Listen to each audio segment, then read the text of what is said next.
അമ്പിയാക്കൾ പുറത്തിറങ്ങി പ്രവർത്തിച്ചവരാണ്. മാലിഹാദർ റസൂൽ യഅ്കുലു ത്വആം വയംശി ഫിൽ അസ്വാഖ്. പുറത്തിറങ്ങുന്ന ഒരു സ്വഭാവമാണ് നുബുവത്തിന്റെ സ്വഭാവം. അതിന്റെ അനന്തരക്കാരും ആ സ്വഭാവമുള്ളവരാണ്. ജീലാനി തങ്ങൾ എന്ന് പറയുമ്പോൾ, ഗൗസുൽ ആളം എന്ന് പറയുമ്പോൾ പലരും മനസ്സിലാക്കിയത് ഒരു മൂലയിൽ ദിക്റും ചൊല്ലിയിരുന്ന് എന്നാണ്. പലരും അങ്ങനെയാണ് തെറ്റിദ്ധരിച്ചത്. ത്വരീഖത്ത് എന്നാൽ അതാണെന്നാണ് പലരും തെറ്റിദ്ധരിച്ചത്. വാസ്തവത്തിൽ ത്വരീഖത്തിന്റെ മശായിഖിൽ അങ്ങനെ ഒരു വ്യക്തി കഴിഞ്ഞിട്ടേ ഇല്ല. ആയിരക്കണക്കിന് ത്വരീഖിന്റെ മശായിഖുകൾ കഴിഞ്ഞു പോയിട്ടുണ്ട്. അവര് മുഴുവനും സമൂഹത്തിൽ ഇറങ്ങി പ്രവർത്തിച്ചവരാണ്, വാളു പറഞ്ഞവരാണ്, പ്രസംഗിച്ചവരാണ്, ദർസ് നടത്തിയവരാണ്. ഒരു മൂലയിൽ ഇരുന്ന് ആരെയും കാണില്ല, ഒരാളെ പോലും പറയാൻ കഴിയില്ല. സൂഫിയാക്കളിൽ അങ്ങനെയുണ്ട്. സൂഫിയാക്കളിൽ പുറത്തിറങ്ങാത്ത ആളുകളുണ്ട്. ത്വരീഖത്തിന്റെ മശായിഖ് മുഴുവനും പ്രാസംഗികന്മാരാണ്, കിതാബോധി പഠിച്ചവരാണ്, ഹദീദ് പഠിച്ചവരാണ്, സമൂഹത്തിൽ ഇറങ്ങിയവരാണ്. അങ്ങനെയല്ലാത്തൊരു ത്വരീഖിന്റെ മശായിഖിനെ കാണിച്ചു തരാൻ ആർക്കും കഴിയില്ല, ഒരു കിതാബിലും പറഞ്ഞിട്ടുമില്ല. ഇത്തരം പ്രവർത്തനങ്ങൾ, സമൂഹത്തിലേക്ക് ഇറങ്ങിക്കൊണ്ടുള്ള പ്രവർത്തനങ്ങൾ, അതാണ് അംബിയാഇന്റെ സ്വഭാവം, അതാണ് ഔലിയായിൽ നേതാക്കന്മാരുടെ സ്വഭാവം. അതിൽ ഒന്നാമനായിരുന്നു ജീലാനി തങ്ങൾ. ഭരണരംഗത്തിറങ്ങി ഭരണകൂടത്തിലേക്ക് ചെന്ന് അവരെ ഉത്ഭുതരാക്കുന്ന സ്വഭാവം മഹാനവറുകൾക്കുണ്ടായിരുന്നു. തഫ്രീഹുൽ ഖാതിറിൽ കാണാം, അക്കാലത്ത് ഇബ്നു മസാഹിം എന്ന് പറയുന്ന ഒരുത്തനെ ഖാദിയായി അവിടുത്തെ ഭരണാധികാരി നിശ്ചയിച്ചു. തഫ്രീഹുൽ ഖാതിർ അല്ല, ഖലായിദുൽ ജവാഹിറിൽ അല്ലാമ താദഫി പറയുന്നു, ഇബ്നു മസാഹിം എന്ന് പറയുന്നത് ഒരു പണ്ഡിതനെ ഖാദിയായി നിശ്ചയിച്ചു. ഭരണകൂടത്തിന് പണ്ഡിതന്മാരുടെ തഖ്വയോ അവരുടെ വളർച്ചയോ അവരുടെ ആന്തരികമോ അറിഞ്ഞോളണമെന്നില്ല. അതുകൊണ്ട് തന്നെ ഇബ്നു മസാഹിമിനെ ഖാദിയായി നിശ്ചയിച്ചു. ആ ഇബ്നു മസാഹിമിനെ ഖാദിയാക്കിയപ്പോൾ അതിന്റെ എതിരിൽ ശബ്ദിച്ചത് ജീലാനി തങ്ങളായിരുന്നു. നോക്കി നിങ്ങൾ, അനർഹനായ ആളെ ഖാദിയാക്കിയപ്പോൾ ഭരണകൂടത്തിൽ ചെന്ന് പ്രസംഗം നടത്തിയത് ജീലാനിയാണ്. അവിടുത്തെ പ്രസംഗം, അവിടുത്തെ ഭരണാധികാരിയോട് പ്രസംഗിച്ച വാക്കുകൾ ഇന്നും ഖലായിദിൽ കാണാം. വല്ലൈത അലൽ ആലമീൻ അളുലമൽ ആലിമീൻ മാദാ ജവാബുക ഇൻദ റബ്ബിൽ ആലമീൻ. വല്ലൈത അലൽ ആലമീൻ, ഈ ഇറാഖുകാരെ മേലിനെയും ഏൽപ്പിച്ചിട്ടുള്ള ഖാദി അളുലമൽ ആലിമീൻ, അക്രമികളിൽ അക്രമിയാണ്. ഗൈബത്തായി പോയി എന്നൊന്നും തോന്നണ്ട, പറയേണ്ട സ്ഥലത്ത് പറയണം. അതാണ് പറഞ്ഞത്, അളുലമൽ അക്രമികളിൽ അക്രമിയെയാണ് നീ ഏൽപ്പിച്ചത്. മാദാ ജവാബുക ഇൻദ റബ്ബിൽ ആലമീൻ. ലോകത്തെ പോറ്റുന്ന റബ്ബിന്റെ മുമ്പിൽ ആരൊക്കെ ഭരണത്തിൽ കൊണ്ടുവരാൻ അവകാശം കൊടുത്തിട്ട് അതിനുള്ള കഴിവ് കൊടുത്ത നിന്റെ ഇഷ്ടത്തിന് ചെയ്തത്, ദീനിന്റെ ദീനിൽ ചെയ്തത് റബ്ബ് ചോദിക്കുമ്പോൾ അവൻ അക്രമത്തിന് കൂട്ടുനിൽക്കുന്നവനല്ല, അവൻ കാരുണ്യവാനാണ്. അർഹമിർ റാഹിമീൻ. ആ റാഹിമായ റബ്ബിന്റെ മുമ്പിൽ നീ എന്ത് മറുപടി പറയും? ഖലായിദിൽ കാണാം, കരയുകയാണ് അപ്പോൾ ഭരണാധികാരി. ഒന്ന് ജീലാനി തങ്ങളുടെ വാളാണ്, അത് ഹൃദയത്തിൽ നിന്ന് വരുന്ന വാളാണ്. ഹൃദയത്തിൽ നിന്ന് വരുന്ന വാള് ഹൃദയത്തിലേക്ക് ഫലിക്കും. സയ്യിദി ഇബ്നു അതാഇല്ലാഹി സിക്കന്ദരി പറഞ്ഞതായി കാണാം. മഹാനായ ജീലാനി തങ്ങൾ പൊതുവെ സമൂഹത്തിൽ ഇറങ്ങി പ്രവർത്തിച്ചവരാണ്. ആഴ്ചയിൽ വലിയ ജനാവലിയോട് 2 പ്രസംഗം നടത്തുമായിരുന്നു. പലരും തെറ്റിദ്ധരിച്ചു, ത്വരീഖത്ത് എന്ന് പറഞ്ഞാൽ പ്രസംഗിക്കുന്നവരൊന്നും ത്വരീഖത്തുകാരല്ല, അവർക്കൊന്നും ത്വരീഖത്ത് അറിയില്ല, സംഘടനകളൊന്നും ത്വരീഖത്തിനില്ല. സുബ്ഹാനല്ലാഹ്, കഴിഞ്ഞുപോയ ഔലിയാഇന്റെ മുഴുവൻ ജോലിയും ഇതായിരുന്നു, സമൂഹത്തിൽ ഇറങ്ങിക്കൊണ്ട് പ്രവർത്തിക്കുക, സാമൂഹിക പ്രവർത്തനങ്ങൾക്ക് നേതൃത്വം കൊടുക്കുക. ജീലാനി തങ്ങൾ നടത്തിയിരുന്ന ദർസ് 650ഓളം വിദ്യാർത്ഥികൾ തുടരെ ആ ദർസിലുണ്ടായിരുന്നു. അവിടുന്ന് ഓതിപ്പടിച്ച് പണ്ഡിതനായതാ. ഓതിപ്പടിക്കുന്നത് ഔലിയാക്കളുടെ സ്വഭാവമാണ്.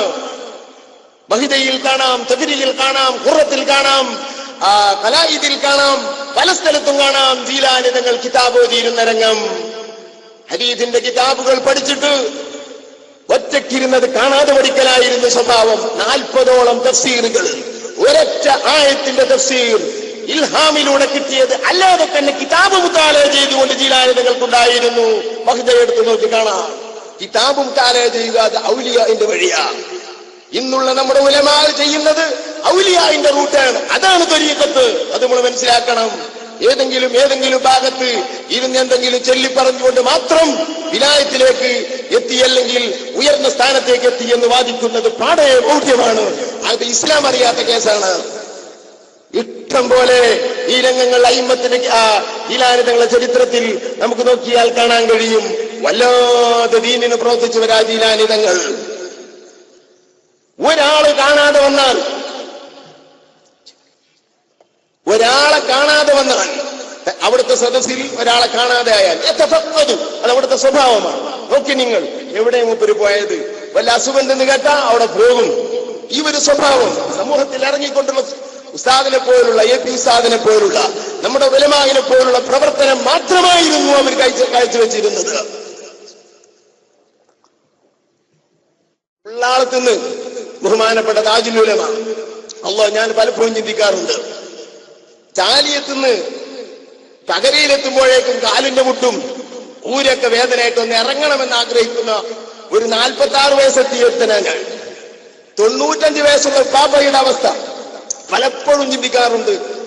എത്ര ദിക്റിന് നേതൃത്വം കൊടുക്കാൻ നമ്മുടെ നേതൃത്വത്തിൽ നമ്മുടെ സ്റ്റേജുകൾ ഏതുണ്ടോ ബഹുമാനപ്പെട്ടവർക്ക് ഒരു പൊടി കഴിയുമെങ്കിൽ ആ കാർ യാത്ര ചെയ്തുകൊണ്ട് വരുമായിരുന്നു. ശ്വാസം വിടാൻ കഴിയാതൊക്കെ എത്ര സ്റ്റേജിലാ വന്നിരുന്നത്.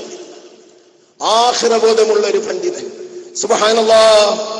ജീലാനിതങ്ങളെ പറയുമ്പോൾ ഉള്ളാളത്തെ പാപ്പാനെ നേരിട്ട് കണ്ട ആളുകൾക്ക് ജീലാനിതങ്ങളെ കിതാബ് നോക്കുമ്പോൾ ഒരു പതിപ്പായി മനസ്സിലാക്കാൻ കഴിയും. ബഹുമാനപ്പെട്ട ഉള്ളാളത്തെ പാപ്പനെ ഉപ്പാപ്പ ജീലാനിതങ്ങളെ അല്ലാഹു തആല കൊണ്ടുപോയ മാസം തന്നെയാണ് ഉപ്പാപ്പയെ കൊണ്ടുപോയത്. റബീഉൽ ആഖിറിന്റെ 1 പാപ്പ പോയ ദിവസം തന്നെ അവിടുന്ന് പോയി. പലപ്പോഴും അവിടുന്ന് പറയലും ഉണ്ടായിട്ടുണ്ട്, ഇത് റബീഉൽ ആഖിറാണ്, ഞാൻ ഈ വർഷം മരിക്കുമോ, ഞാൻ ഈ മാസത്തിലാ ജനിച്ചിട്ടുള്ളത് എന്നൊക്കെ പറയാറുണ്ടായിരുന്നു.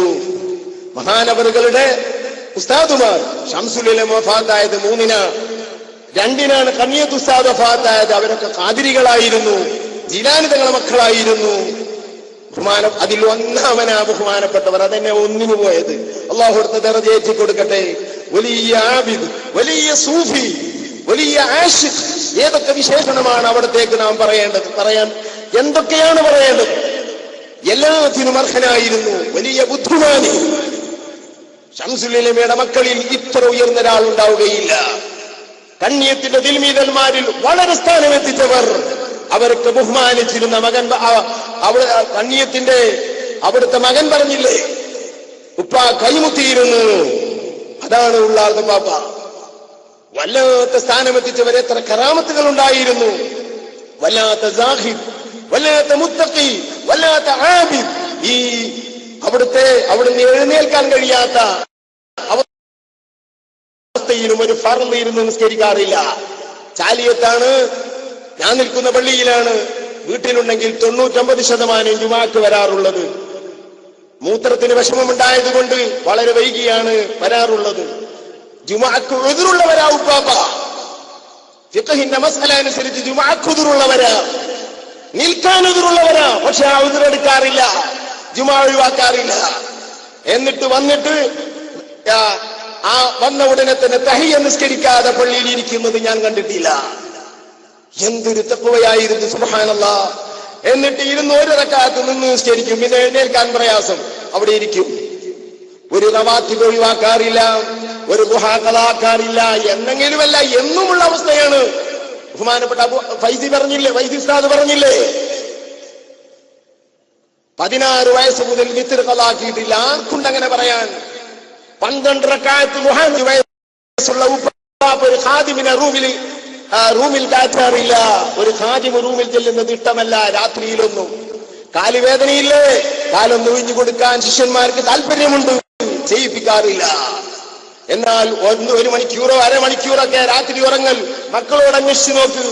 ഇബാദത്തും കിതാബും താലയുമായിരുന്നു. തുഹ്ഫ കാണാതെയായി ദർസ് നടത്തിയിരുന്ന പണ്ഡിതൻ ആരുണ്ട് പറയാൻ? തുഹ്ഫ കാണാതെയാണ് ദർസ് നടത്തല്. പള്ളി ദർസുകളിലും കോളേജിലും അറിയപ്പെട്ട വളരെ ടഫായ കിതാബാണ് ഹംദുല്ലാഹ്. അത് കാണാതെയായിരുന്നു ദർസ് നടത്തിയിരുന്നത്. ഒരു ഇബാറത്ത് അവിടത്തേക്കുള്ള കഴിവ് പോലെ ഒരാളെ പറയാൻ ഇനി നമുക്ക് കഴിയുന്നില്ല. ഞാൻ പലപ്പോഴും ഉപ്പാപ്പ തന്നെ പറയുന്നു കേട്ടിട്ടുണ്ട് ഓരോ വിഷയങ്ങളിൽ സംസാരിക്കുമ്പോൾ. എന്നാൽ വലിയ വിഷയങ്ങൾ മാത്രമാണോ കഴിവുള്ളത്? ഗോളശാസ്ത്രത്തെ സംബന്ധിച്ച് നല്ലപോലെ കാഴ്ചപ്പാടുള്ളവരായിരുന്നു. റിസാലയും അതുപോലെ മാറദിയും ഹിസാലത്തിൽ മാറദീനയും ഹിസാലത്തിൽ ഹിസാബും അടക്കമുള്ള ഖിബിലയുടെയും മീഖാത്തിന്റെയും ഫണ്ട് നല്ലപോലെ വശമുള്ളവരായിരുന്നു. അതുപോലെ തന്നെ ഇൽമുൽ ഹയ്യത്ത് ഗോളശാസ്ത്രം നല്ലപോലെ കഴിവുള്ളവരായിരുന്നു. എന്നാൽ ചെറിയ വിഷയങ്ങൾ വിട്ടുപോയിട്ടുണ്ടോ? ഇല്ല. ബുർദ കാണാതെ അറിയുന്നവരായിരുന്നു. അതിന്റെ ശുറൂഹുകൾ കാണാതെ അറിയുന്നവരായിരുന്നു. ബർദഞ്ച് മൗലിദ് കാണാതെ അറിയുന്നവരായിരുന്നു. സുബ്ഹാനല്ലാഹ്, പലപ്പോഴും ആശ്ചര്യപ്പെടാറുണ്ട് അവിടുത്തെ കഴിവ് ഓർക്കുമ്പോ. ഒരു പദം അവിടുത്തെ മുന്ന് വായിക്കാൻ ധൈര്യം പണ്ഡിതന്മാർക്കുണ്ടായിരുന്നില്ല. അവിടുത്തെ മുഖം കാണാത്ത ഓരോ ഏതൊക്കെ പിശാചുക്കളുടെ സംസാരങ്ങൾ കേൾക്കുമ്പോൾ മാനസികമായി തളർച്ച വരുന്നു. സുബ്ഹാനല്ലാഹ്, ഏതൊരു സ്ഥാനത്തായിരുന്നു അവിടുന്ന് ഉണ്ടായിരുന്നത്. വല്ലാത്ത ആശ. ഞാൻ പലപ്പോഴും അവിടുത്തെ ഇഷ്കിന്റെ സ്വഭാവം. വയ്യാതിരിക്കുന്ന വീട്ടിൽ അവിടുത്തെ പള്ളിയിൽ നബിദിന പരിപാടിയുണ്ട്. എന്നെയും വിദ്യാർത്ഥികളെയും ക്ഷണിച്ചിട്ടുണ്ട്. ഞങ്ങൾ ചെന്നിട്ടുണ്ട്. പൂക്കോയ അവിടുത്തെ പേരമകൻ, അവിടുത്തെ മക്കളും പേരമക്കളും ആ ഉപ്പയെ കൊണ്ടു നടന്നിരുന്ന ശൈലി, സുബ്ഹാനല്ലാഹ്, എന്തൊരു സ്നേഹത്തിലായിരുന്നു, എന്തൊരു പവറിലായിരുന്നു കൊണ്ട് നടന്നിരുന്നത്. അവിടുന്ന് ഇങ്ങോട്ട് പെരുമാറിയുന്ന ശൈലി. പെൺമക്കളുടെ വീട്ടിൽ, ആൺകുട്ടികളുടെ വീട്ടിലൊക്കെ പോയാൽ എല്ലാവർക്കും അവിടുന്ന് ഹദിയ കൊടുക്കുമായിരുന്നു. അവിടുത്തെ കയ്യിൽ ഒരു കാശ് വെക്കുമായിരുന്നില്ല. അവിടെ ഒന്നും സൂക്ഷിച്ചു വെക്കുമായിരുന്നില്ല. നാം വാത് പറയാറുണ്ട്, മുത്തുനബിയുടെ സ്വഭാവം ഒന്നും അവിടുന്ന് സൂക്ഷിച്ചു വെക്കാറില്ല. ഉപ്പാപ്പ സൂക്ഷിച്ചു വെക്കാറില്ല. ദിക്സാക്ഷി റിപ്പോർട്ടുകൾ ഞാൻ കണ്ടത് ഇഷ്ടംപോലെ എനിക്കിവിടെ പറയാനുണ്ട്. 500ന്റെ 2-3 കെട്ടുകൾ ഒരു വലിയ ആള് വന്നിട്ട് മൗലിദിന്റെ സദസ്സിൽ ഉപ്പാപ്പയ്ക്ക് ഹദിയ കൊടുക്കുകയാണ്. ഞാൻ നേരിട്ട് കണ്ടതാ. 10ന്റെ 2 കെട്ടുകൾ പൂക്കോയ തങ്ങൾ ബാപ്പ അവിടെ കൊണ്ടുവന്ന് വെച്ചിട്ടുണ്ട്. എന്റെ അതിൽ നിന്ന് ഓരോന്ന് ഞങ്ങൾക്കൊക്കെ തരും. അവിടെയുള്ള പണക്കാരും ബാബഹാജി അടക്കം അത് വാങ്ങാറുണ്ട്. കാരണം ആ 10 അത് ലക്ഷങ്ങളുടെ സ്ഥാനത്ത്. പോക്കറ്റിൽ അതുണ്ടായാൽ പോക്കറ്റ് കാര്യമാവില്ല. എന്റെ അനുഭവം. ആ ഒരു 10 ഇപ്പന്റെ കൈ കൊണ്ട് കിട്ടിയ 10 ചിലപ്പോൾ മന്ത്രിച്ചു തരും, ചിലപ്പോൾ മന്ത്രിക്കാതെ തരും. മന്ത്രം തന്നെ ചില ചൊല്ലാതെ മന്ത്രിക്കും. അവിടുത്തെ വായയിൽ കൊണ്ട് ഒന്ന് ഊതിക്കിട്ടിയാൽ അത് വലിയ അനുഭവമായിരുന്നു. ക്യാൻസറുകൾ അതുകൊണ്ട് മാറിയിട്ടുണ്ട്. എന്റെ അനുഭവമുണ്ട്. എനിക്ക് നേരിട്ടറിയുന്ന കേസുകൾ എത്രയോ ഉണ്ട്. ആ 10 രൂപയ്ക്ക് വേണ്ടി വലിയ വലിയ പണക്കാർ കീ നിൽക്കുമായിരുന്നു. എനിക്ക് ഓർമ്മയുണ്ട്, തെക്കും തിരക്കും കൂടുമായിരുന്നു. ആ 10 രൂപകൾ ഇന്നും ഞങ്ങളുടെ പോക്കറ്റുകളിലുണ്ട്. ബഹുമാനപ്പെട്ട ഉപ്പാപ്പന്റെ വർക്കത്തിന്റെ കാശ് കിട്ടാൻ അതവിടെ 2 കെട്ട് അവിടെ കൊണ്ടുവന്ന് വെച്ചിട്ടുണ്ട്. 10ന്റെ നോട്ട്. ഞാൻ ആളെ പറയട്ടെ, CM ഇബ്രാഹിം ആ മൗലിദിന് വന്നു. ഞാൻ എവിടെയുണ്ട്? ഉപ്പാപ്പന്റെ അടുത്ത് തന്നെ ഉണ്ട്. ഞാനിങ്ങ് മാറിയിരുന്നു. CM ഇബ്രാഹിമിന് ഉപ്പാപ്പന് വലിയ ബഹുമാനമാണ്. CM വലിയുള്ളാനോട് വലിയ ബഹുമാനമാണ്. ആലിമികളോട് വലിയ ബഹുമാനമാണ്. അയാള് രാഷ്ട്രീയക്കാരനെന്തോ മറ്റോ ഏതായിരുന്നാലും ഉലമാഇന്റെ മുഹിബ്ബാണ് അയാള്. ജലീൽ സുഹും എന്നാണ് മുത്തുനബി പഠിപ്പിച്ചത്. പരാജയപ്പെടില്ല, അങ്ങനത്തെ ഒരെവിടെയും പരാജയപ്പെടില്ല. ഏതായിരുന്നാലും ബഹുമാനപ്പെട്ട ഉപ്പാപ്പക്ക് 500ന്റെ കെട്ടുകൾ ഹദിയ കൊടുക്കുന്നു. ഞാനും നിങ്ങളും എന്ത് ചെയ്യും? ഹലാലായ ഹദിയ നബിമാര് വരെ സ്വീകരിക്കും. അത് എടുത്തു വെക്കാം. അത് നമ്മുടെ കുടുംബത്തിന് ചെലവഴിക്കാം. ചെലവാക്കാതെയും വെക്കാം. ഒരു ഹറാമുമില്ല. പൈസ എടുത്തു വെക്കണീൽ ഒരു ഹറാമുമില്ല, ഒരു കറാഹത്തുമില്ല. അങ്ങനെ ആരും അത് പറയും വേണ്ട. പക്ഷേ അത് സൂക്ഷിച്ചു വെക്കാതിരിക്കൽ മുത്തുനബിയുടെ സ്വഭാവമാണ്. ആ സ്വഭാവം അത് എടുത്തു പറയേണ്ട സ്വഭാവമാണ്. അങ്ങനത്തെ ഒരു പണ്ഡിതനെ ഞാൻ വെല്ലുവിളിക്കുകയല്ല, മറുഭാഗത്തൊന്നും പറയാൻ കഴിയില്ല. ബഹുമാനപ്പെട്ട ഉപ്പാപ്പന്റെ കയ്യിൽ ഈ പൈസ വെച്ചിരിക്കുന്നു. ആ പൈസ എടുത്തിട്ട് ഉപ്പാപ്പന്റെ ചെയ്യുന്ന 10 രൂപ കൊടുക്കേണ്ട സ്ഥാനത്ത് ആ കെട്ടുകൾ മുഴുവനും അവിടെയുള്ള സദസ്സിന് കൊടുത്തു തീർത്തത് എന്റെ കണ്ണുകൊണ്ട് കണ്ടതാ. എനിക്ക് അവിടെ നിന്നും തന്നു. വീട്ടിൽ നിന്ന് മുദരിസ് പോകുന്നു എന്ന് പറഞ്ഞപ്പോ ഉപ്പായ തങ്ങൾ പറഞ്ഞപ്പോ വേറെയും പൈസ തന്നു. എനിക്ക് പലപ്പോഴും തരാറുണ്ട്. ഞാൻ പറഞ്ഞു ഉപ്പാപ്പ മുമ്പ് തന്നെ. അതിരിക്കട്ടെ. ഒരു മടിയും ഒരു കാശും എടുത്തു വെക്കുന്ന സ്വഭാവം ഉപ്പാപ്പാക്കില്ല. 1000ന്റെ കെട്ടുകൾ കയ്യിലെത്തിയപ്പോൾ 20ഓളം അഭ്യസ്തവിദ്യരും ഉയർന്ന ഭൗതികന്മാരും പണക്കാരുമുള്ളപ്പോൾ അതിൽ നിന്ന് ഓരോന്നെടുത്ത് അവർക്കങ്ങ് കൊടുത്തത് ദിക്സാക്ഷികൾ ഈ സദസ്സിലുണ്ട്. സഹോദരന്മാരെ, ഒരു ദാഹിദിനെ പറയാൻ, പ്രപഞ്ചത്യാഗം എന്ന് പറയുന്നത് തഖ്വയുടെ ശേഷമുള്ള ഏറ്റവും വലിയ സ്ഥാനമാണ്. والزهد أحسن منصب بعد التقى وبه ينال مقام أرباب العلا وازهد وذا فقد على قد قلبك بالمال لا فقد له تقوى قلا സൂഫിയാക്കളുടെ റൂട്ട് പറയുന്ന കിതാബ അദ്കിയ. അതിൽ പറയുന്നു, നീ സുഹൃത്തുള്ളവനായിക്കോ, ഭൗതികവുമായുള്ള സമ്പത്തുമായുള്ള ബന്ധമില്ലാതിരിക്കുക. ഇതാണ് സുഹൃദ്. പറയാൻ എളുപ്പമുണ്ട്, ബന്ധമുണ്ടോ ഇല്ലേ എന്ന് മനസ്സിലാക്കൽ. എന്നാണ് ഇമാം ഗസാലി തങ്ങൾ സുഹൃദിന് നിർവചനം പറഞ്ഞത് അവിടുത്തെ മിൻഹാജിൽ. ഈ സ്വഭാവത്തിൽ ഒരാളെ പറയാൻ, ദുനിയാവ് തണുത്തുപോയി മനസ്സിൽ, ഒന്നുമല്ല ദുനിയാവ്, എത്ര കിട്ടിയാലും അതിനോട് ഒരാർത്ഥിയുമില്ല, കൊടുക്കുന്നതൊക്കെ വാങ്ങും, മുഴുവനും ഉടനെ തന്നെ കൊടുക്കും. ഈ ഒരു സ്വഭാവക്കാരനാണ് ഉപ്പാപ്പ. സുബ്ഹാനല്ലാഹ്, എത്രയാണ് വീട്ടിൽ ചെന്ന് മൗലിദിന് ചെന്നിട്ടുണ്ട്. ഈ മൗലിദ് കഴിഞ്ഞ് മൗലിദിന് വേണ്ടി ചെന്നപ്പോ ഉപ്പാപ്പാക്ക് തീരെ സുഖല്ല. ഞങ്ങൾ പൂക്കോയ തങ്ങളും ഞാനും കൂടെ ചെന്നു. മൗലിദിന് എല്ലാവരും എത്തിയിട്ടുണ്ട്. പാപ്പ ഒന്ന് ദ്വാരന്നിങ്ങോട്ട് പോന്നാൽ. എനിക്ക് വയ്യ, എനിക്ക് തീരെ വയ്യ, എഴുന്നേക്കാൻ വയ്യ, ശ്വാസം വിടാൻ പോലും പാപ്പക്ക് വയ്യ. നമുക്കറിയാം. എങ്കിലും തബറുക്കിന് ബറക്കത്തിന് എന്ന് ആഗ്രഹിച്ച് ഇങ്ങനെ കുറെ പറഞ്ഞപ്പോ മെല്ലെ മെല്ലെ ഈ ശൈലിയിൽ അങ്ങനെ തന്നെ പാപ്പ മെല്ലെ മെല്ലെ മെല്ലെ കൈപിടിച്ച് ഇപ്പനെ പള്ളിയിലേക്ക് കൊണ്ടുവന്നു. അവിടുത്തെ പള്ളിയിലാണ് പരിപാടി. അപ്പൊ അവിടെ ഇപ്പുറം രണ്ട് തലയിണയും ഇപ്പുറം രണ്ട് തലയിണൊക്കെ വെച്ചു കൊടുത്തു. പാപ്പ അതുമൊക്കെ കൈവച്ചിട്ട് എങ്ങനെയൊക്കെയോ ഇരിക്കുന്നു. ഫാത്തിഹ ഓതി ചെറിയൊരു ദുആ നടത്തി തന്നു. മൗലിദ് തുടങ്ങാൻ പറഞ്ഞു. ഒരു ഹദീസ് ഞാൻ ഓതി, മറ്റു മുദരിസ്മാരും ഒക്കെ ഉണ്ട്, വല്ലരും ഓതി. അപ്പൊ എനിക്ക് ഭയങ്കര പ്രശ്നം എന്താ, ഉപ്പാപ്പ ഇവിടെ ദുആ ചെയ്ത് പോകാനാണ് നമ്മൾ ഉപ്പാപ്പനെ കൊണ്ടുവന്നത്. ഉപ്പാപ്പ അങ്ങനെ ഇരിക്കുന്ന, അപ്പൊ നമ്മൾ മൗലിദ് നീട്ടിയാൽ പ്രയാസമായി പോവോ റബ്ബേ. രണ്ട് ഹദീസ് കഴിഞ്ഞപ്പോ തന്നെ ഞാൻ ഉപ്പന്റെ അടുത്ത് എന്നിട്ട് പറഞ്ഞു, ഇനി അശ്റഖ് ചെല്ലല്ലേ എന്ന് ചോദിച്ചു. പാപ്പന്റെ പ്രയാസം ഓർത്തിട്ട് ചെയ്തതാ.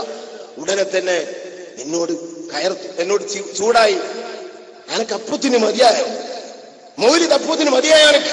ഒക്കെ നിങ്ങൾ സുഖമില്ലാതെ വന്നിട്ട് മൗലിദ് കേട്ടപ്പോ പിന്നെ വല്ലാത്ത താല്പര്യം അത് കേൾക്കാൻ. ഇത് ഒരു ദിവസത്തെ അനുഭവമല്ല, 2 ദിവസത്തെ അനുഭവമല്ല, എത്രയോ അനുഭവമുള്ളവനാണ് ഞാൻ. അങ്ങനെ ഞങ്ങള് ഹദീസുകൾ പലതും ഓതി. അശ്റഖയിലെ ബെയ്ത്ത് ചൊല്ലി. ഉപ്പാപ്പക്ക് എഴുന്നേൽക്കാൻ വയ്യ. അശ്റഖയിലെ ബെയ്ത്തുകൾ ജവാബില്ലാതെയാണ് ഞങ്ങൾ ചൊല്ലുന്നത്. ഉപ്പാപ്പക്ക് പ്രയാസാകണ്ടെന്നുള്ള ബെയ്ത്തുകളൊക്കെ അതുപോലെ തന്നെയാണ് ഞങ്ങൾ കൺട്രോൾ ചെയ്തത്. അങ്ങനെ ഉപ്പാപ്പ അങ്ങനെ ഇരിക്കുന്നുണ്ട്. അങ്ങനെ അബ്ദുക്കൽ മിസ്കീനു യർജു ഫദ്ലകൽ ജമ്മൽ ഗഫീർ ഫീക ഖദ് അഹ്സൻതു ദന്നി യാ ബശീറു യാ നദീർ. ഈ വരികൾ എത്തിയപ്പോൾ അബ്ദുക്കൽ മിസ്കീൻ, നബിയെ അവിടുത്തെ പാവപ്പെട്ട അടിമ, ഈ വരികൾ ഉപ്പാപ്പ പൊട്ടി പൊട്ടി കരഞ്ഞുകൊണ്ട് ചൊല്ലുന്നത് ഞാൻ ഉപ്പാപ്പന്റെ അരികിൽ നിന്ന് കണ്ടു. മുത്തുനബിയെ വിളിക്കുമ്പോൾ, മുത്തുനബിയെ പറയുമ്പോൾ അവിടുന്ന് പൊട്ടാതിരിക്കാറില്ല. അവിടുന്ന് പൊട്ടും. പാവം കൂടെ ചൊല്ലുകയാണ്, ഞാൻ പാവമായ അടിമയാണെന്ന വാക്കെത്തിയപ്പോൾ പൊട്ടി പൊട്ടിക്കരയുന്നത് ഞാൻ കണ്ടു. ഒരു ദിവസം ഒരു പ്രാവശ്യമുള്ള അനുഭവമല്ല സഹോദരന്മാരെ, അശ്റഖിലി എന്നല്ല, റസൂലുള്ളാഹിനെ സങ്കടപ്പെട്ട് പറയുന്ന വരികൾ ബുറുദയിലും അതുപോലെ തന്നെ ഏത് ഭാഗത്ത് വന്നാലും പാപ്പ പൊട്ടാറുണ്ട്, കരയാറുണ്ട്. ഏത് ടെൻഷനുള്ള ടൈമിലും, ഏത് പ്രയാസമുള്ള ടൈമിലും അഷ്റഫ് പെരുമുഖം പോലുള്ള ബുറുദ സംഘങ്ങൾ ചെന്ന് എല്ലാ ദിവസവും എന്ന് പറയാം, ഉപ്പാപ്പക്ക് അസറിന്റെ ശേഷവും മറ്റും ബുറുദ ചൊല്ലിക്കൊടുത്താൽ പ്രത്യേകമായ ഉത്തേജനം ഉപ്പാപ്പാക്ക് വരുന്നത് നമ്മൾ എത്രയോ അനുഭവിച്ചതാണ്. ഇങ്ങനത്തെ ഒരു ആശിഖിനെ നമുക്കിനി പറയാൻ കഴിയുന്നില്ല. വല്ലാത്ത ത്രാണിച്ചമുള്ള പ്രകൃതിക്കാരനായിരുന്നു ഉപ്പാപ്പ. വല്ലാത്ത ബുദ്ധിമാനിയായിരുന്നു. ഞങ്ങൾ ഒരു ദിവസം ബഹുമാനപ്പെട്ട ഫാറൂഖ് തങ്ങൾ പാപ്പാന്റെ കൂടെ ഉപ്പന്റെ അടുത്ത് പോയി. അപ്പൊ ഇങ്ങനെ ഗോളശാസ്ത്രത്തെ, സൂര്യന്റെ ഹർക്കത്തിനെ പറ്റിയൊക്കെ ചർച്ച ചെയ്തു. സുബ്ഹാനല്ലാഹ്, ആ കിതാബൊക്കെ കുറച്ചൊക്കെ അവിടെ ഓതിയിട്ടുണ്ടെന്നല്ലാതെ കണ്ട് വ്യക്തമായി കാഴ്ചപ്പാടുകൾ നമുക്കില്ല. ഉള്ള ഇഷ്ടംപോലെ ഉസ്താദുമാരുടെ സ്റ്റേജിലുണ്ട്, അതല്ല ഞാൻ പറയുന്നത്. അപ്പൊ എന്നോട് വെച്ച് സൂര്യൻ ഇപ്പൊ എവിടെയാണ്? സുബ്ഹാനല്ലാഹ്, സൂര്യൻ എവിടെയെന്ന് എല്ലാവർക്കും പറയാൻ കിട്ടും. അതല്ല, പപ്പയുടെ അറിവിൽ നിന്നാ ചോദിക്കുന്നത്, ഇപ്പോൾ സൂര്യൻ എവിടെ? ഇതൊരു ചോദ്യമാണ്. ഉപ്പാപ്പ എന്നോട് ചോദിക്കുന്നത് ഞാൻ ആ പന്നക്ക് നല്ലപോലെ ഓർമ്മയിലുണ്ടാകുമെന്ന നിലക്കാ. എനിക്ക് പറയാൻ കിട്ടിയില്ല. സുബ്ഹാനല്ലാഹ്, ഉപ്പാപ്പക്ക് നൊടിയുടെ കൊണ്ട് പറയാൻ കിട്ടുന്ന വിഷയങ്ങളാണത്. ഫാറൂഖ് തങ്ങളോട് പറഞ്ഞു, നിങ്ങൾക്ക് ലോകരീതി അറിയുമെന്ന് ചോദിച്ചു. പലർക്കും ഇൽമുൽ മീഖാത്തും അതുപോലെ തന്നെ ഖിബലയും ഹയ്യത്തൊക്കെ നല്ല പോലെ അറിയും, പക്ഷേ ലോകരീതം അറിഞ്ഞോളുന്നില്ല. അത് വളരെ തഹ്ഖീഖോടുകൂടെ ഈ കാര്യങ്ങൾ കൈകാര്യം ചെയ്യാൻ ഉപകരിക്കുന്ന ഒരു ഫന്നും കൂടെയാണ്, ഒരു ശൈലിയും കൂടെയാണ്. അപ്പൊ ലോകരീത അറിയുന്നു. ലോകരീത ഫാറൂഖ് തങ്ങൾക്ക് അറിയാം, എനിക്കറിയില്ല. തങ്ങളാപ്പൊന്നും മിണ്ടിയിൽ. നമ്മൾ ഉസ്താദുമാർക്കൊക്കെ ഒരു സ്വഭാവമുണ്ട്, പാപ്പ അറിയോന്ന് വെച്ചാൽ അറിയുന്ന ആരും പറയാറില്ല. അറിയുന്നവർ തന്നെ അറിയുന്ന പറയാറില്ല. സുലൈമാൻ ഉസ്താദ് പറയാറില്ല. ആരാ സുലൈമാൻ ഉസ്താദ് പറയാറില്ല. AP ഉസ്താദ് പറയാറില്ല. ഞാൻ ആ മൊയ്ലിയരോടൊന്ന് ചോദ്യം ചെയ്യുന്നതാണ് AP ഉസ്താദിന്റെ പറഞ്ഞത്, ഉപ്പാപ്പ ചോദ്യം ചെയ്താൽ എനിക്ക് മറുപടി അറിയാൻ കഴിയില്ല എന്നാണ്. അതങ്ങനെയാണ്. അത്രയും ആഴമുള്ള ക്വസ്റ്റ്യനുകളായിരിക്കും ഉപ്പാപ്പാന്റത്. അപ്പോ അറിയുമെന്ന് പറഞ്ഞില്ല. അപ്പൊ പറഞ്ഞെന്താരോ, നിങ്ങളെ കോളേജ് എന്റെ കോളേജിന്റെ അടുത്തല്ലേ, നിങ്ങൾ അത് എന്റെ അടുത്ത് വന്ന് പഠിക്കണം. അതിപ്പോ പലർക്കും അറിയാതെ പോകുന്നുണ്ട്. ഏതാണ് പ്രായം സഹോദരന്മാരെ, ഏതാണ് പ്രായം നമ്മൾ മനസ്സിലാക്കണം. എന്തൊക്കെ വിഷയങ്ങളിൽ പാണ്ഡിത്യമുണ്ടായിരുന്നു. ഇബാദത്തോ പറയണ്ട. സുബഹിന്റെ ശേഷം ഒരു ജുസു ഓതാത്ത ദിവസമില്ല. ആ ടൈമിൽ കട്ടൻ ചായ മറ്റൊന്ന് കൊണ്ടു ചെന്നാൽ ഉപ്പാപ്പാക്ക് ദേഷ്യ. നമുക്ക് സുബഹിസ്കരിച്ച കട്ടൻ ചായ കിട്ടിയില്ലെങ്കിൽ ദേഷ്യ. അല്ലാഹുവിന്റെ ഇഷ്ക ഖൽബിൽ കുടുങ്ങിയാൽ അങ്ങനെ ഉണ്ടാവും. എന്റെ ഓത്ത് മുടക്കാൻ വന്നിരിക്കുന്നു എന്നാണ് പറയാ. മുതഅല്ലിമീങ്ങളായ നമ്മൾ മനസ്സിലാക്കണം, ഒരു ദിവസം ഖുർആൻ ഉപ്പാപ്പ തൊടാത്ത ദിവസമില്ല. ദുഹാ നിസ്കാരം ഖളാക്കാറില്ല. ഒരു നോമ്പിനിക്ക് ബാബാഹാജിയുടെ വീട്ടിൽ നോമ്പ് തുറയുണ്ട്, എന്നെ ബാബാഹാജി ക്ഷണിച്ചിട്ടുണ്ട്. ഉസ്താദുമാരൊന്നും ഇല്ലാത്ത ദിവസമേ ഞാൻ വരുള്ളൂ എന്ന് പറയലുണ്ട്. അന്ന് പാപ്പാക്ക് ഒഴിവുള്ള ദിവസമായതുകൊണ്ട് പാപ്പാനാണ് കാര്യമായിട്ട് ക്ഷണിച്ചിട്ടുള്ളത്. എന്നെ വിളിച്ചിട്ടുണ്ട്. എന്നോട് പറയുമ്പോ പാപ്പ എന്നോട് പറഞ്ഞിട്ടില്ല. ഞാൻ പേടിച്ചു പോയി. കാരണം നമ്മുടെ എന്തെങ്കിലുമൊക്കെ ചെറിയ എന്തെങ്കിലും കാര്യങ്ങൾ ചെയ്യല് നേതൃത്വം ഉണ്ടാകുമ്പോ അവരെ മുന്നിൽ നമുക്കൊന്ന് ചെയ്യാൻ പേടിയാണ്. അതുകൊണ്ട് അവർക്ക് അവരുടെ ടൈമിന് എന്തെങ്കിലും നമ്മളെ കൊണ്ട് പെട്ടെന്ന് പറ്റിപ്പോകുമോ പ്രയാസമായതുകൊണ്ട് എനിക്ക് സ്വസ്ഥമായൊരു ദിവസം ഞാൻ വരുള്ളൂ എന്ന് ബാബാജിയോട് പറയാറുണ്ട്. ചെന്നപ്പോ പാപ്പുണ്ട്. ഞാൻ എന്ത് ചെയ്തു, മഗ്‌രിബ് നിസ്കാരത്തിന്റെ ശേഷമുള്ള സുന്നത്ത് കഴിഞ്ഞിട്ട് അവ്വാബ് നിസ്കരിക്കാറുണ്ട്. വലിയ ബർക്കത്തുള്ള നിസ്കാരാണല്ലോ അത്. ഈമാൻ സലാമത്താവുന്ന നിസ്കാരം അതിന് പേരുണ്ട്. 2 റക്അത്താണ് ചുരുങ്ങിയത്. 6 നിസ്കരിക്കണം, 20 പൂർണ്ണമായത്. വല്ലാത്ത മഹത്വം പറഞ്ഞിട്ടുണ്ട്. സലാത്തുൽ ഗാഫിലീൻ എന്നാണ് അതിന്റെ പേര്. ചില പണ്ഡിതന്മാരൊക്കെ പറഞ്ഞു. എന്താ ഗാഫിലീൻ? അല്ലാഹു സുബ്ഹാനഹു വ തആല തൊട്ട് അശ്രദ്ധരാകുന്ന ഹൃദയത്തിന്റെ ഉടമകൾ. അതിൽ പെടാതിരിക്കാൻ വേണ്ടിയുള്ളതായ നിസ്കാരം. പല പേരും അതിനുണ്ട്. അത് നമ്മൾ ഒരിക്കലും ഒഴിവാക്കരുത്. അപ്പൊ അവ്വാബ് നിസ്കാരം ഉപ്പാപ്പാക്ക് തീരെ വയ്യ. നോമ്പ് തുറക്കുമ്പോ നമ്മൾ ഫ്രൂട്ട്സുകളും മറ്റു കാര്യങ്ങളൊക്കെ തിന്നുന്നുണ്ട്. പേരിന് നാസാക്കിയിട്ടില്ല എന്ന് പറഞ്ഞ് പള്ള നിറയെ തിന്നുന്നുണ്ട്. ഇതൊക്കെ തിന്ന് നമ്മൾ ഉപ്പാപ്പാണെങ്കിലോ സംസം വെള്ളം മാത്രം കുടിച്ചാണ് നോമ്പ് തുറക്കാറുള്ളത്. ഇനി അതെന്തെങ്കിലും പറയണ്ട, കാരക്കയാണ് അഫ്ളൽ തന്നെയാണ്, കച്ചറടാക്കണ്ട. അങ്ങനെ ഇനി പറയും ചിലര്, കാരക്ക അല്ലേ അഫ്ളൽ, അതെന്തോട്ടാ തിന്നാത്തത്? അത് ഉപ്പാപ്പനോട് ചോദിച്ചു നോക്കണം. മനുഷ്യന്മാർക്ക് പല വിഷമങ്ങളുണ്ടാവും. ഉപ്പാപ്പ സംസം കുടിച്ചിട്ടാണ് നോമ്പ് തുറക്കാറുള്ളത്. അതിന്റെ ശേഷം പെട്ടെന്ന് പല്ലൊന്നും വൃത്തിയാക്കാൻ കഴിയില്ല. ഉപ്പാപ്പാക്ക് ഇല്ല, പല്ലുകളൊന്നും ഇല്ല. അതായിരിക്കണം. ഏതായിരുന്നാലും അത് കഴിഞ്ഞ് പിന്നെ സംസമേ ഉപ്പാപ്പ കുടിച്ചിട്ടുള്ളൂ. അത്തായൊക്കെ എത്രയോ ചെറിയതാണ് ഉപ്പാപ്പന്റെ. ആ ഉപ്പാപ്പ അത് കഴിഞ്ഞ് ഞങ്ങൾ നിസ്കരിക്കാം. മഗ്‌രിബിന്റെ മുമ്പുള്ള 2 റക്അത്ത് സുന്നത്ത് നിസ്കരിച്ചു. പിന്നെ മഗ്‌രിബ് നിസ്കരിച്ചു. ശേഷമുള്ള 2 റക്അത്ത് സാധാരണ നമ്മളൊക്കെ ചെയ്യുന്നത് തന്നെ. അത് കഴിഞ്ഞിട്ട് ഞാൻ മനസ്സിലാക്കി ഉപ്പാപ്പ ഉവ്വാബ് നിസ്കരിക്കുവയ്ക്കാറ്, പക്ഷെ പെട്ടെന്ന് തീരുവയ്ക്കാറ്. എനിക്ക് കുറച്ച് തോന നിസ്കരിക്കുന്ന പൂർത്തിയുണ്ട്. പക്ഷെ ഉപ്പാപ്പ ഉണ്ടായതുകൊണ്ട് ഞാൻ വേഗം 4 റക്അത്ത് 2 റക്അത്ത് എനിക്ക് ഓർമ്മയില്ല നിസ്കരിച്ച് തീർത്തു. എന്റെ ഉപ്പാപ്പ ചാവടിക്കാൻ പോകുമ്പോ പിന്തിയാൽ അത് വിഷമമായിരിക്കും എന്ന് മനസ്സിലാക്കിയിട്ട് നിസ്കരിച്ചിട്ട് ഇപ്പുറത്തോട്ട് നിന്ന് നോക്കുക, എത്ര റക്അത്താണ് അവ്വാബ് നിസ്കരിച്ചത്.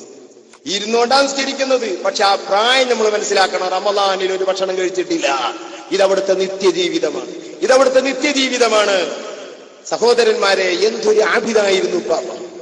നാസർ ഹാജിയുടെ വീട്ടിലേക്ക് കുടിയിരിക്കലിന് ക്ഷണിക്കാൻ കൊണ്ടുവരിക. ഞാൻ വണ്ടിയിൽ കയറി ഉപ്പാപ്പാനോട് ഉപ്പാപ്പ കാര്യപ്പോൾ തന്നെ ഒരു കിതാബ് എടുക്കുകയാണ്. സുബ്ഹാനല്ലാഹ്, ഏതാണത് പ്രായം? മുതഅല്ലിമീങ്ങൾ നമ്മൾ മനസ്സിലാക്കണം. നമ്മളെ വണ്ടി ഇങ്ങനെ ഓടുമ്പോ മരം ഓടുന്നത് നോക്കിക്കല്ലേ നമ്മളെ പരിപാടി. എന്നാൽ തന്നെ പുറത്തേക്ക് നോക്കുമ്പോ അന്യ പെണ്ണുങ്ങളെ മുഖത്ത് കണ്ണു തട്ടിപ്പോകുന്ന, ശരീരത്തിലും വേണ്ടാത്തിലും കണ്ണു തട്ടിപ്പോകുന്ന ഒരു സ്വഭാവം നമുക്ക് വന്നു പോകില്ലേ? എന്തിനാണ് ഈ പുറത്തേക്ക് നോക്കിയിരിക്കേണ്ട ആവശ്യം? എന്തിനാണ് നാം ഇങ്ങനെ പുറത്തേക്ക്? ഡ്രൈവ് ചെയ്യുന്നവർ പിന്നെ മുന്നിൽ പോകണം. പുറത്തേക്ക് ഒന്നായിട്ട് നോക്കിയാൽ ഡ്രൈവ് റാഹത്താവും ചെയ്യും. അതുകൊണ്ട് തന്നെ സഹോദരന്മാരെ, അതിന് നമ്മൾ നിൽക്കരുത്. ബഹുമാനപ്പെട്ട ഉപ്പാവ, ഞാൻ വണ്ടിയിൽ നിന്ന് ഖുർആൻ എടുത്ത് കുറച്ചൊക്കെ നോക്കാറുണ്ട്, ഓതാറുണ്ട്. പക്ഷേ അപ്പോഴേക്കും പ്രയാസം വരും. വണ്ടിയിൽ നിന്ന് കിതാബൊക്കെ നോക്കിയാൽ എനിക്ക് പ്രയാസമുണ്ട്. അതുപോലെ പ്രായം ചെന്ന ആൾക്ക് ഏതായാലും പ്രയാസം ഉണ്ടാവുമെന്ന് എനിക്കറിയാം. ബഹുമാനപ്പെട്ട ഉപ്പാപ്പ അപ്പോൾ തന്നെ ഒരു ഏടെടുക്കുന്നു. ഞാൻ നോക്കി, ഏതാണ് ഏട്? സുബ്ഹാനല്ലാഹ്, ബദരീങ്ങളെ പേര് ചൊല്ലുന്നു, ദലായിൽ ഖൈറാത്ത് ചൊല്ലുന്നു. ഏതുവരെ? നാസറാജിന്റെ വീട്ടിലെത്തുന്നവരെ ആ ഏട് കയ്യിൽ നിന്ന് ഒഴിവാക്കിയിട്ടില്ല. ഏതാണത് പ്രായം? ഏതാണ് ആ പ്രായം?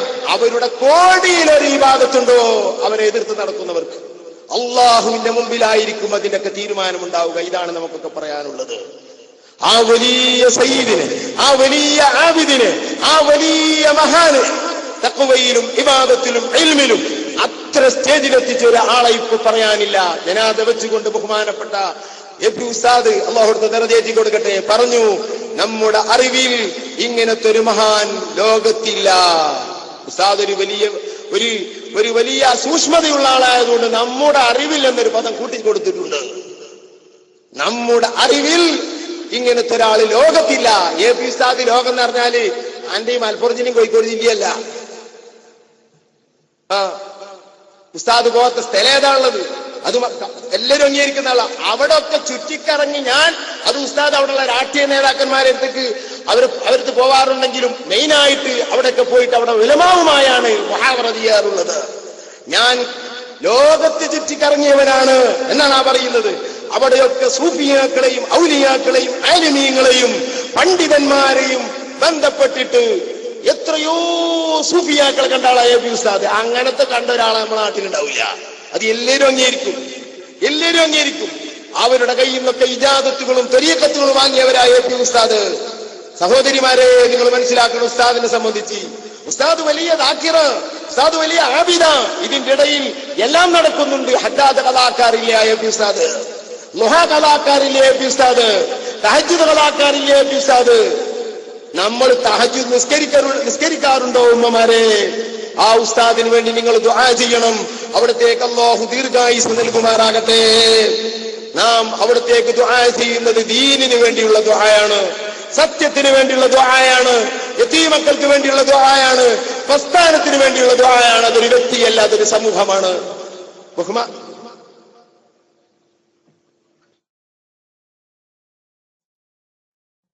സഹോദരന്മാരെ, നമ്മൾ മനസ്സിലാക്കണം. അപ്പോ ഉള്ളാളത്തെ പാപ്പ ഏട് അവരെ മുമ്പിലൊക്കെ ഏടനെ. എ പി ഉസ്താദിന്റെ വണ്ടിയിൽ വളരെ കുറഞ്ഞാണെങ്കിലും ഞാനും കയറിയിട്ടുണ്ട്. ഒരു ദിവസം കയറിയപ്പോ എനിക്ക് ഉസ്താദിന്റെ വണ്ടിയുടെ അവസ്ഥ ഒന്നും അറിഞ്ഞുകൂടാ. ഒരു വലിയൊരു വണ്ടിയും വലിയൊരു വസ്ത്രവും, ഇതല്ലേ സഹോദരന്മാരെ അതിന്റെ ഉള്ളിലുള്ളത്? അത് കാലത്തിന് വേണ്ടി സമൂഹത്തിൽ അവർ ബന്ധപ്പെടുന്ന ഏരികളിലേക്ക് അല്ലാഹു തആല അവർക്ക് കൊടുത്തൊരു സ്വഭാവമാണ്. ജീലാനി തങ്ങൾ അങ്ങനെയായിരുന്നു. നല്ല ഡ്രസ്സ് ധരിക്കുകയുള്ളൂ, നല്ല വണ്ടിയിലെ യാത്ര ചെയ്യുകയുള്ളൂ.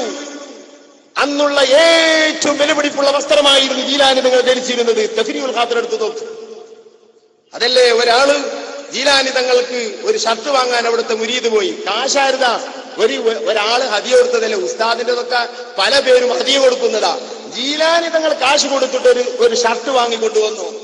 ഷർട്ടിന്റെ ആ കടക്കാരൻ, ആ തുണിക്കടക്കാരൻ ചോദിച്ചു, ലിമൻ ഹാദാ, ഇത് ആർക്കാകുന്നു? ഇത് അബ്ദുൽ ഖാദിർ ജീലാനി. അബ്ദുൽ ഖാദിർ ജീലാനിക്കോ അദ്ദേഹം ഒരു ഉഖ്റവിയായ വലിയാണെന്നല്ലേ പറയല്? ഇങ്ങനെയൊക്കെ വിലപിടിപ്പുള്ള രാജാക്കന്മാരും കൂടി ധരിക്കാത്ത ഷർട്ടാണോ വാങ്ങുന്നത്? എന്തുണ്ടായി?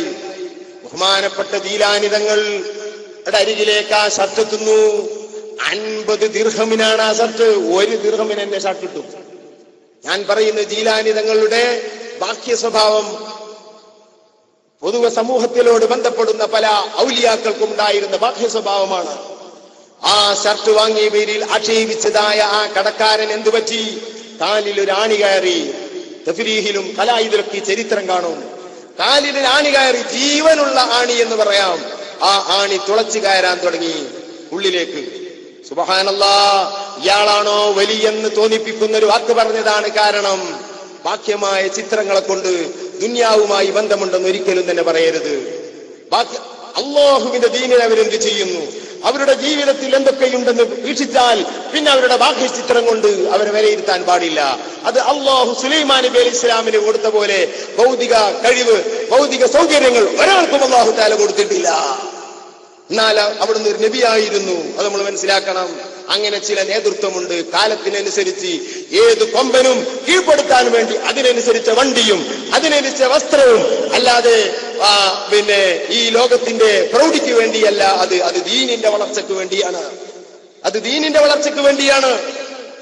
നന്ദിയിലുണ്ടായിരുന്ന ഒരു നല്ല ഒരു സയ്യിദ്, അദ്ദേഹത്തിന്റെ പേര് ഞാൻ പറയുന്നില്ല, അദ്ദേഹത്തിന്റെ കൂടെ അക്ബർ പിന്നെ ട്രാവൽസിന്റെ കീഴിൽ ഉള്ള ഹജ്ജ്, അക്ബറിന്റെ കീഴിലുള്ള അക്ബർ ഗ്രൂപ്പിന്റെ പേരെന്ന് എനിക്ക് ഓർമ്മയില്ല, അതിന്റെ കീഴിൽ ഹജ്ജിന് പോയവനാണ് ഞാൻ.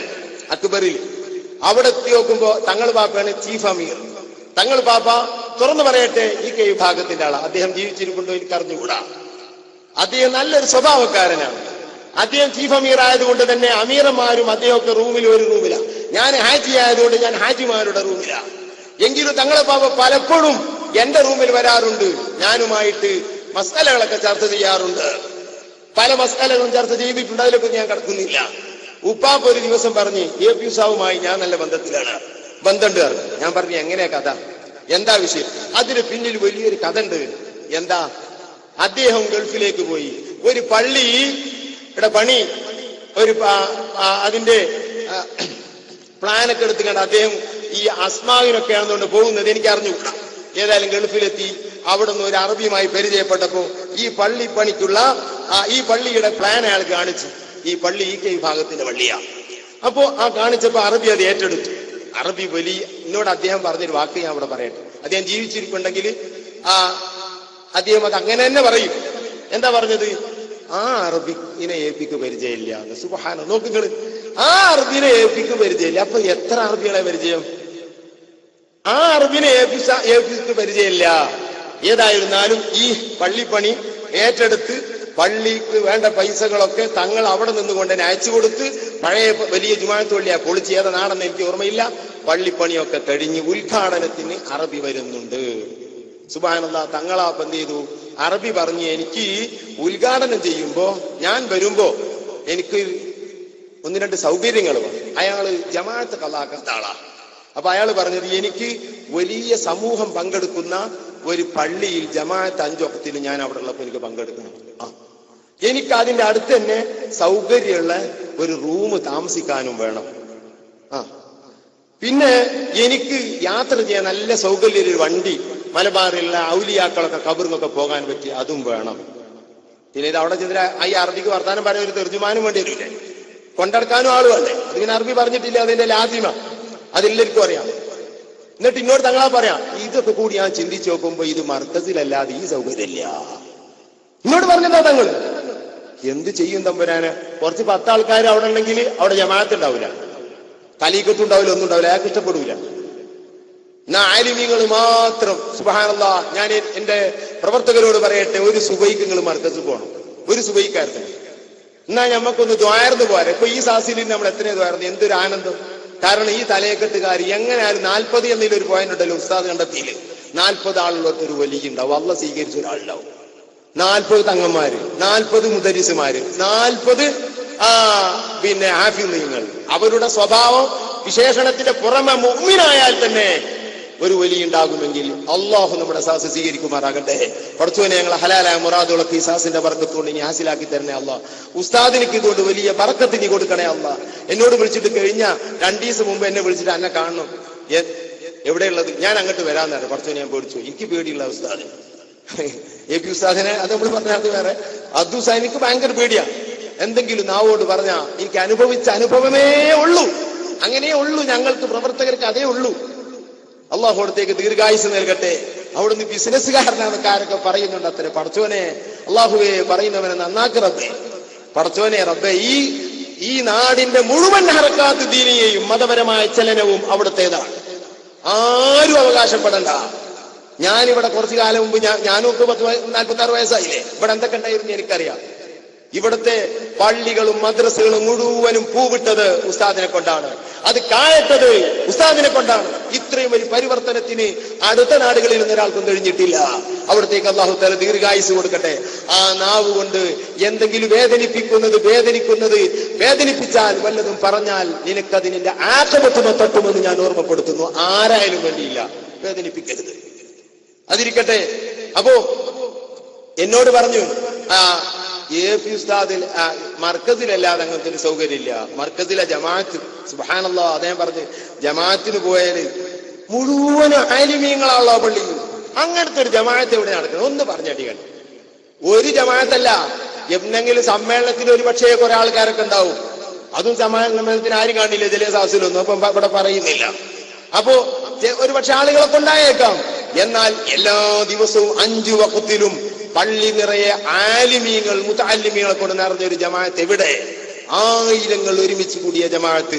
തല മറക്കാത്ത ഒരൊറ്റൊന്നതിരില്ല. അങ്ങനെ അതുകൊണ്ട് തന്നെ ഇത്രയും സ്വഭാവങ്ങളുള്ള സൂഫിയായ ആ അറബിക്ക് മർക്കസല്ലാതെ എനിക്കിന്റെ മനസ്സിൽ വന്നില്ല. തങ്ങൾ എന്നോട് പറയാ, തങ്ങളൊരു നല്ലൊരു മനസ്ഥിതിക്കാരനാ, ഈ കേബാക്കാരനാണെങ്കിലും അങ്ങനെ ഉണ്ടാവുമല്ലോ. എന്നോ ബഹുമാനപ്പെട്ട അബ്ദുസ്താവ് പറഞ്ഞില്ലേ, അബ്ദുറഹ്മാൻ മൗലവി അടുത്ത് പോയി അല്ലാഹു ഖബർ സ്വർഗ്ഗാക്കി കൊടുക്കട്ടെ. അതുപോലെ തന്നെ മറ്റുള്ള ഒരു തങ്ങൾ പാപ്പ പറഞ്ഞു, ഉസ്താദിനെ കുറ്റം പറഞ്ഞു. അന്വേഷിച്ച് നോക്കുമ്പോ അവരിതറിയില്ല. അവരെടുത്ത് ചെന്നിട്ട് ഓരോന്ന് പറഞ്ഞു കൊടുക്കുകയാണ്, അവരതറിയില്ല. അങ്ങനെ പെട്ടുപോയ പലരും ഉണ്ടാവുമല്ലോ. ബഹുമാനപ്പെട്ട തങ്ങളാപ്പ് എന്നോട് പറയാൻ, ഞാൻ ഏപ്പിക്ക് വിളിച്ചു, ഉസ്താദിനോട് പറഞ്ഞു, ഇങ്ങനെ ഞങ്ങളെ വിഭാഗത്തിലെ ഒരു പള്ളി ഉണ്ടാക്കിയിട്ടുണ്ട്, ആ പള്ളിയിലേക്ക് തങ്ങളെ ഉസ്താദിനറിയും, നന്ദീത തങ്ങളാണെന്നൊക്കെ വിളിച്ചിട്ട് പറഞ്ഞതാ, ഒരു പള്ളി ഉണ്ടാക്കിയിട്ടുണ്ട്, ഞങ്ങൾ അതിലേക്ക് ഉദ്ഘാടനത്തിന് അറബി വരുന്നുണ്ട്, നല്ലൊരു സൂഫിയായ അറബിയാണ്, അയാൾക്ക് ഇത്തരത്തിന് സൗകര്യങ്ങളൊക്കെ വേണം, അതിന് ഉസ്താദിന്റെ റൂമില് അതാണ് ഞാൻ പറഞ്ഞത്, ഇത് ഈ സൗകര്യമൊക്കെ ഉണ്ടാക്കിയിട്ടാണ് ഞാൻ പറയുന്നത്. അവിടെ അറബിയെ അദ്ദേഹം ഇങ്ങോട്ട് വരുന്നത് വരെ താമസിപ്പിക്കണം. അതേപോലെ തന്നെ ഉസ്താദിന്റെ വണ്ടി അദ്ദേഹത്തിന് വിട്ടുകൊടുക്കണം. അതേപോലെ തന്നെ പിന്നെ ജമാഅത്തും പിന്നെ നിങ്ങൾ നോക്കി തിന്നാൻ കൊടുക്കണ്ടേ, അതിനും അത് തങ്ങളിനോട് പറഞ്ഞിട്ടില്ല, അതിന് ഉസ്താദിനെ കഴിയുള്ളൂ. ഇനി ഒരു ദിവസത്തെ വല്ല ആടേറ്റം മുറിച്ചാൽ തിന്നാൻ പറ്റാത്ത രൂപത്തിൽ ഉണ്ടാക്കാനേ മറ്റുള്ള മനുഷ്യന്മാർക്ക് കഴിയുള്ളൂ. അതെ, അതിന് ഫുഡ് അതിന്റെ രൂപത്തിൽ ഉണ്ടാക്കാനും ഉസ്താദിന്റെ ആളുകൾക്ക് കഴിയും. അതിനിപ്പോ ഞാൻ കടക്കുന്നില്ല, എനിക്കതും അറിയും, പച്ച മലയാളത്തിലാവുന്നുള്ളൂ, അതിലേക്കൊന്നും ഇപ്പൊ ഞാൻ കടക്കുന്നില്ല. അങ്ങനെ അപ്പൊ തന്നെ ഞാൻ മറുഭാഗമാണെങ്കിലും അല്ലെങ്കിൽ എന്നെ പോലുള്ള കുറച്ചൊരു തീവ്രത കൂടുതലുള്ളവരൊക്കെ ആണെങ്കിൽ എന്താ പറയാ, ഇപ്പോഴെങ്കിൽ നമ്മൾ ആവശ്യം വന്നില്ലേ, ഇങ്ങനെയല്ലേ പറയാ? അങ്ങനെയല്ല പറഞ്ഞത്. തങ്ങളെ അതിനെന്താ അപ്പൊ അതിലൊക്കെ നിങ്ങൾ ഇങ്ങോട്ട് പറഞ്ഞോളി, ഞാൻ വേണ്ടതൊക്കെ ചെയ്തോളാ. ഇങ്ങനെ ഉസ്താദല്ലാതെ ആര് പറയും ഇങ്ങനെ? ഈ സമൂഹത്തിന്റെ എല്ലാ മിടിപ്പുകളും മനസ്സിലാക്കിയ ഒരു മനുഷ്യൻ. ഓക്കെ, ഉസ്താദ് എന്നോട് പറഞ്ഞു, ബഹുമാനപ്പെട്ട ഉസ്താദിനെ ഖാലിയായി ചാലിയത്ത് ബൈഅത്ത് ചെയ്യാൻ പോകുമ്പോ ആ വിഷയത്തിൽ ഉസ്താദിന്റെ ഒരു ആശംസ വാങ്ങാൻ വേണ്ടി ഞാൻ പോയപ്പോ എന്നോട് പറഞ്ഞെന്താ, അവര് തന്നെയാണ് അവിടെ ഖാലിയാകേണ്ടത്, അവിടുത്തെ നാടിന്റെ ഓരോരുത്തരുടെ അവസ്ഥ മൂപ്പരിക്കാണ് അറിയാം, ആരോടൊക്കെ എങ്ങനെ പെരുമാറണമെന്ന് മൂപ്പരിക്കാണ് അറിയാം. അത് ഉസ്താദുമാരുടെ എല്ലാവരുടെ അംഗീകാര പത്രമാണ്, അത് എല്ലാ ഉസ്താദുമാരുടെ വാക്കുകളാണത്. ബഹുമാനപ്പെട്ട തങ്ങൾ ഇത് പറഞ്ഞത് വന്നോട്ടെ, നമ്മൾ വേണ്ടതൊക്കെ ചെയ്തോളാം. അറബി വന്ന് ഉസ്താദിനേറ്റ് ആദ്യം പരിചയമില്ല, സംസാരിച്ച് പള്ളിയിലെ ജമാഅത്ത്, ഉസ്താദിന്റെ രംഗങ്ങള്, നിസ്കാരങ്ങള്, പുറത്തുപോയല്. ഉസ്താദിനെ 2-3 ദിവസം കണ്ടപ്പോ അയാൾക്ക് പിന്നെ വല്ലാത്ത സ്നേഹമായി ഉസ്താദിനോട്. എന്നുണ്ടായി, പള്ളിയുടെ ഉദ്ഘാടന ദിവസമായി, ഉദ്ഘാടനത്തിന് കൊണ്ടുപോകാൻ ആളുകൾ മർക്കസിൽ വന്നു. അറബി പറയുന്ന ഏപ്പി വേണം, നല്ല റാഹത്തായി. ചോദിച്ചു നോക്കി നിങ്ങള്. പക്ഷെ ഉസ്താദ് ഞാൻ വരും ഞാൻ കടക്കുന്നു പറഞ്ഞിട്ടില്ല. ഉസ്താദ് കുറെ ഒഴിവാൻ നോക്കി, കാരണം പ്രശ്നം ഉണ്ടാക്കണ്ടെന്നുള്ളത് അറബിക്ക് ഇത് അറിയില്ലല്ലോ. അങ്ങനെ ഉസ്താദ് എങ്ങനെപ്പോ ട്രിക്കിലൂടെ നാടിന്റെയും മസ്ലഹത്തും സമൂഹത്തിന്റെ നന്മയും ഓർത്തിട്ട് മാറി.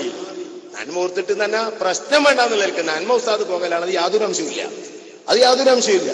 പക്ഷേ അങ്ങനെ ഉണ്ടല്ലോ, ഞാൻ ഇതിൽ കൂടി പറയാൻ പ്രയാസമുണ്ട്. ചിലരോട് പിന്നെ മൂത്രിക്കുമ്പോ ഭക്ഷണം കഴിക്കരുത് പറഞ്ഞാൽ ഞാൻ അതിൽ കുത്തി തിന്നു പറഞ്ഞാൽ അതിനെക്കാണ് നല്ലത് മൂത്രിക്കുമ്പോ കഴിച്ചോട്ടെ നിൽക്കല്ലേ? അല്ല, അതാണല്ലേ. അങ്ങനെ ഒരു മസ്ലഹത്ത് അടിസ്ഥാനമാണ് ഞാൻ പറയുന്നത്. ഉസ്താദ് പോകാതെ കഴിച്ചിട്ടായി. എന്നിട്ട് എന്തുണ്ടായി?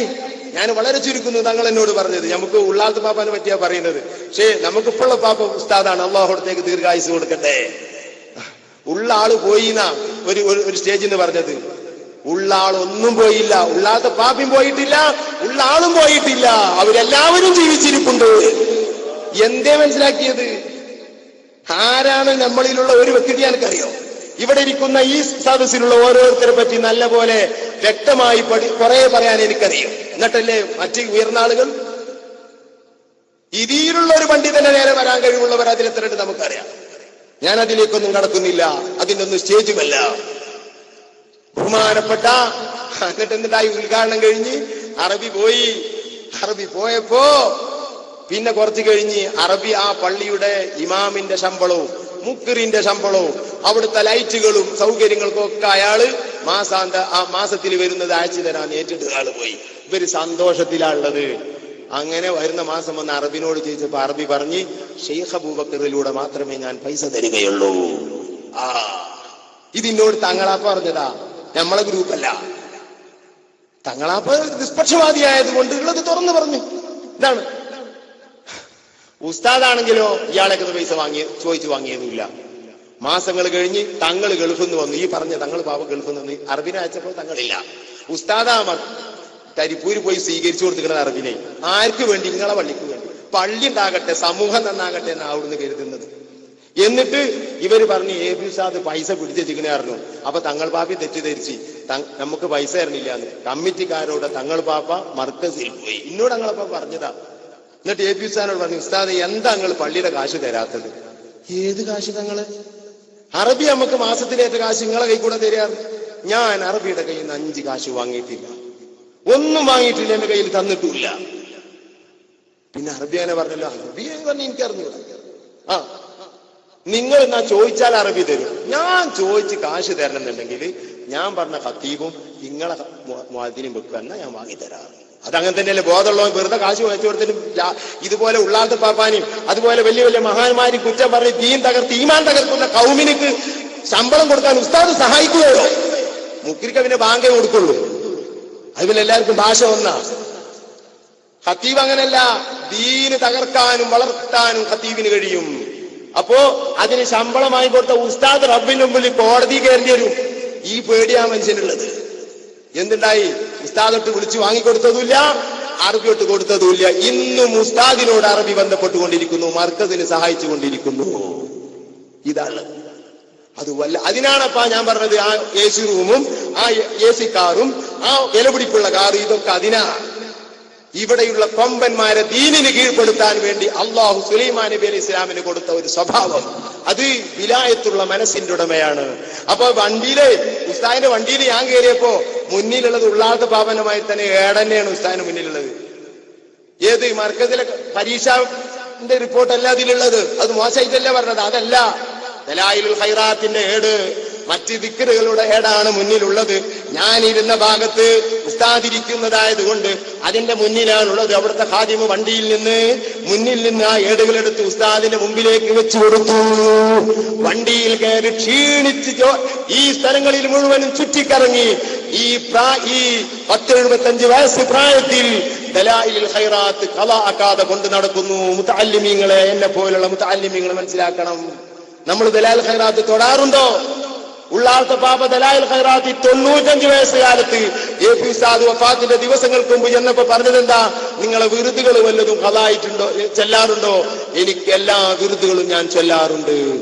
ഖാദിരിയ തരീഖത്തിന്റെ ശൈഖായിരുന്നു പാപ്പ. അസ്മാഉൽ ബദരി എല്ലാ ദിവസവും ചൊല്ലുന്നതാണ്. പാപ്പന്റെ പ്രത്യേക സ്വഭാവമാണ്. ദലായിലുൽ ഖൈറാത്തിന്റെ ദുആ അത് വലിയ ഫലമുള്ള ദുആണ്. ആ ദുആ എന്നും ചൊല്ലുന്ന സ്വഭാവം പാപ്പാക്കുണ്ട്. ഈമാൻ തെറ്റാതിരിക്കാനുള്ള സ്വലാത്ത് എല്ലാ വ്യാഴാഴ്ചയും 100 പ്രാവശ്യം ചൊല്ലുന്നവരാവും പാപ്പ. ചെറുപ്പക്കാരെ, നമ്മളൊക്കെ എവിടെയാണ്? ഒരു സുന്നത്ത് ഖളാക്കാറില്ല. എന്നാൽ സമൂഹത്തിന്റെ എല്ലാ സ്റ്റേജിലും അവിടുത്തെ സാന്നിധ്യം ഉണ്ടായിരുന്നു. എന്നിട്ടാ ഏടും പിടിച്ച് ചെല്ലുക. അപ്പൊ ഉസ്താദിന്റെ മുന്നിലേക്ക് ഈ ഏടെടുത്ത് വെച്ചപ്പോ ഞാൻ എടുത്ത് നോക്കി. അപ്പൊ ദലായിലുൽ ഖൈറാത്ത് ആണെങ്കിലും അതിന്റെ താഴെ അതിന്റെ ഒരു വിശദീകരണവും ഉണ്ട്, അല്ലാമ ഷെർനൂബിയുടെ. അപ്പൊ ഞാൻ ഉസ്താദിന്റെ അതിങ്ങനെ എടുത്തിട്ട് നോക്കിയിട്ട് പറഞ്ഞു, ഇത് ഉസ്താദിന്റെതാണോ എന്ന് ചോദിച്ചാൽ ഉസ്താദിന് ഒരു ലഫ്ദിന് 100 മഅന അറിയില്ല. ആ മനുഷ്യന് വളരെ ശ്രദ്ധിച്ചാണ് ഒക്കെ കൈകാര്യം ചെയ്യല്. നിങ്ങൾ എന്ത് ചെയ്തിട്ടോ അതിനെ തുടങ്ങിയില്ല. സുബ്ഹാനല്ലാഹ്, ഇത്രയൊരു യുക്തിയും തന്റെ ഇടവുമുള്ള ഒരു പ്രകൃതിക്കാരൻ ഞാൻ പലപ്പോഴും അനുഭവിച്ചിട്ടുണ്ട്. ഇത്ര യുക്തിയും തന്റെ ഇടം ഒരു പട്ടണം തീർക്കാൻ കത്തിയാളുന്ന സദസ്സുകളിൽ ഞാൻ പലപ്പോഴും 2-3 അനുഭവം എനിക്കുണ്ട്. ഇവിടെ തല്ലുണ്ടാവുന്ന ഉറപ്പാ. ആ സദസ്സിലൊക്കെ ഉസ്താദ് കൈകാര്യം ചെയ്യും. ഞാൻ ഖത്തീബിനോട് പറഞ്ഞു ഒരു പ്രാവശ്യം, ഇന്ന് എങ്ങനെ ഈ കാര്യം കൈകാര്യം ചെയ്യും? ഞാൻ യാസീനോത്തും ആജക്കും അവിടേക്കും ഇവിടക്കൊക്കെ ഓതി, റബ്ബേ പ്രശ്നമൊന്നും ഉണ്ടാകരുത്. ഉസ്താദാണ്ട് എഴുന്നേറ്റ് നിന്നിട്ട് 2 വാക്കാണ്ട് പറഞ്ഞില്ലേ, സുബ്ഹാനല്ലാഹ്. അവിടെ ഇരുന്ന ആൾക്കാർ വല്ലാത്ത ഹക്കീമാണ് ആ മനുഷ്യൻ. അതിനെ തൊടാന് ഒരു കൊമ്പനും കഴിയില്ല. അത്രയും വലിയ സ്വഭാവക്കാരനാണ്. അതിരിക്കട്ടെ, എല്ലാ യുക്തിയും എല്ലാ തന്റെ ഇടവും ഉണ്ട്. ഒരു പ്രാവശ്യം മാലമൗലിദിന്റെ എതിരുള്ള ഒരു പ്രസംഗം നടന്നു. ഈ നമ്മളെ ഇവിടെ എന്താണ് എഡ്രിക്കോട്. എന്നിട്ട് അവിടുന്ന് പറഞ്ഞെന്താ, അവിടത്തെ സംബന്ധിച്ച് വല്ലാത്തൊരു വാക്ക് മറുഭാഗം പറഞ്ഞു. അവിടുന്ന് പറഞ്ഞു, എവിടെ മുങ്ങിയാൽ എവിടെ പൊന്തുമെന്ന് എനിക്കറിയും, എന്നെ നിങ്ങൾ പഠിപ്പിക്കണ്ടാന്ന്. അത് അന്നേ പറഞ്ഞിട്ടുള്ളൂ. അത് അവിടുത്തെ ജീവിതത്തിന്റെ A തൊട്ട് Z വരെയുള്ള സ്വഭാവമാണ്. അല്ലാതെ അതിനെ തകർക്കാൻ കഴിയില്ല. അതൊരു അമളിയിൽ പെടാറില്ല. വല്ലതിലും പെട്ടെന്ന് തോന്നിയെങ്കിൽ അതല്ലെങ്കിൽ ഒരാൾക്ക് രക്ഷപ്പെടാൻ കഴിയില്ല. അങ്ങനത്തതിൽ നിന്ന് അത് രക്ഷപ്പെട്ടിട്ടുണ്ട്. സുബ്ഹാനല്ലാഹ്, അതിലേക്കൊന്നും നമ്മൾ കടക്കുന്നില്ല. അപ്പൊ ആ ചെർനൂബിയുടെ ശറഹ് കണ്ടപ്പോ ഞാൻ ഇത് ഉസ്താദിന്റെ അടുത്ത് വേറെ ഉണ്ടോന്ന് ചോദിച്ചാൽ, അതിന് പെട്ടെന്ന് അറിയല്ലോ, നിങ്ങൾക്ക് ഇത് വേണോ ചോദിച്ചപ്പോ എനിക്ക് തന്ന. അപ്പൊ തന്ന് ദലായിൽ ഖൈറാത്തിന്റെ ഇജാസത്തും തന്നു. എത്ര എത്ര എത്ര ഇജാസത്താണ് ഉസ്താദിന്റെ കയ്യിലുള്ളത്. ഉമ്മമാരെ, എന്താ ഇജാസത്ത് പറഞ്ഞാൽ? ചിലവരും അറിയും ഇജാസിയ്യത്ത്, അതില്ല, ഇജാസത്തുള്ളൂ. ഇജാസത്ത് എന്ന് പറഞ്ഞാൽ അർഹനായ ഒരു മഹാന്റെ കയ്യിൽ നിന്ന് ഒരു ഏത് ദിക്റോ ഇൽമോ ഖുർആനോത്തോ എന്തോ ആവട്ടെ അതിന്റെ സമ്മതം വാങ്ങുക, ഇതാണ് ഇജാസത്ത്. ഖാദിരി ത്വരീഖത്തിന്റെ ദിക്റിന്റെ ഇജാസത്ത് പറഞ്ഞാൽ ഔദുല്ലാഹ് നിന്ന് കിട്ടിപ്പോകുന്ന ഒരു ദിക്ർ, അത് ഒരു ശൈഖിന്റെ സമ്മതപ്രകാരം ചെയ്യുക. ഇതാണ് ആ ഇജാസത്ത്. ദലായിൽ ഖൈറാത്ത് എന്ന് മാത്രമല്ല, ഖാദിരി, റിഫായി, ജിഷ്തി, സുഹ്റവർദി 10-18ഓളം ത്വരീഖത്തുകളുടെ ഇജാസത്ത് ഉസ്താദിനുണ്ട്. ഉമ്മമാരെ, അതൊരു വലിയാണ്. അള്ളാഹു അടുത്ത ദറജയേറ്റി കൊടുക്കട്ടെ. അപ്പൊ ആ ഏടുകൾ ഉള്ളാത്ത പാപ്പാനെ പറ്റി പറഞ്ഞപ്പോ എന്റെ ഓർമ്മയിൽ വന്നു പോയതാ, ഉസ്താദിന്റെ മുന്നിൽ ഏടുകൾ തന്നെയാണ്. ഈ തിരക്കിന്റെ ഇടയിൽ ഹദ്ദാദ് ഒഴിവാക്കാറില്ല. ഈ തിരക്കിന്റെ ഇടയിൽ തഹജ്ജുദ് ഒഴിവാക്കാറില്ല. ഗൾഫിൽ നമ്മളെ മക്കളോട് ചോദിച്ചു നോക്കി, ഗൾഫിലൊക്കെ പോയാല് ഓടി നടന്നിട്ട് രാത്രി നമ്മുടെ പ്രവർത്തകർ ഉസ്താദിന് ഒരുക്കിയ റൂമുകളിൽ ഉസ്താദ് വരും, അല്പനേരം കിടക്കും. അവരെഴുന്നേൽക്കുന്ന മുമ്പ് ഉസ്താദ് എഴുന്നേറ്റ് തഹജ്ജുദ് നിസ്കരിച്ചിട്ട് തസ്ബീഹ് ചൊല്ലുമല്ല ഇവരെഴുന്നേൽക്കുന്നത്. അങ്ങനെ മാത്രമേ ഗൾഫിൽ അനുഭവമുള്ളൂ, ഗൾഫിലുള്ള പ്രവർത്തക അനുഭവമുള്ളൂ.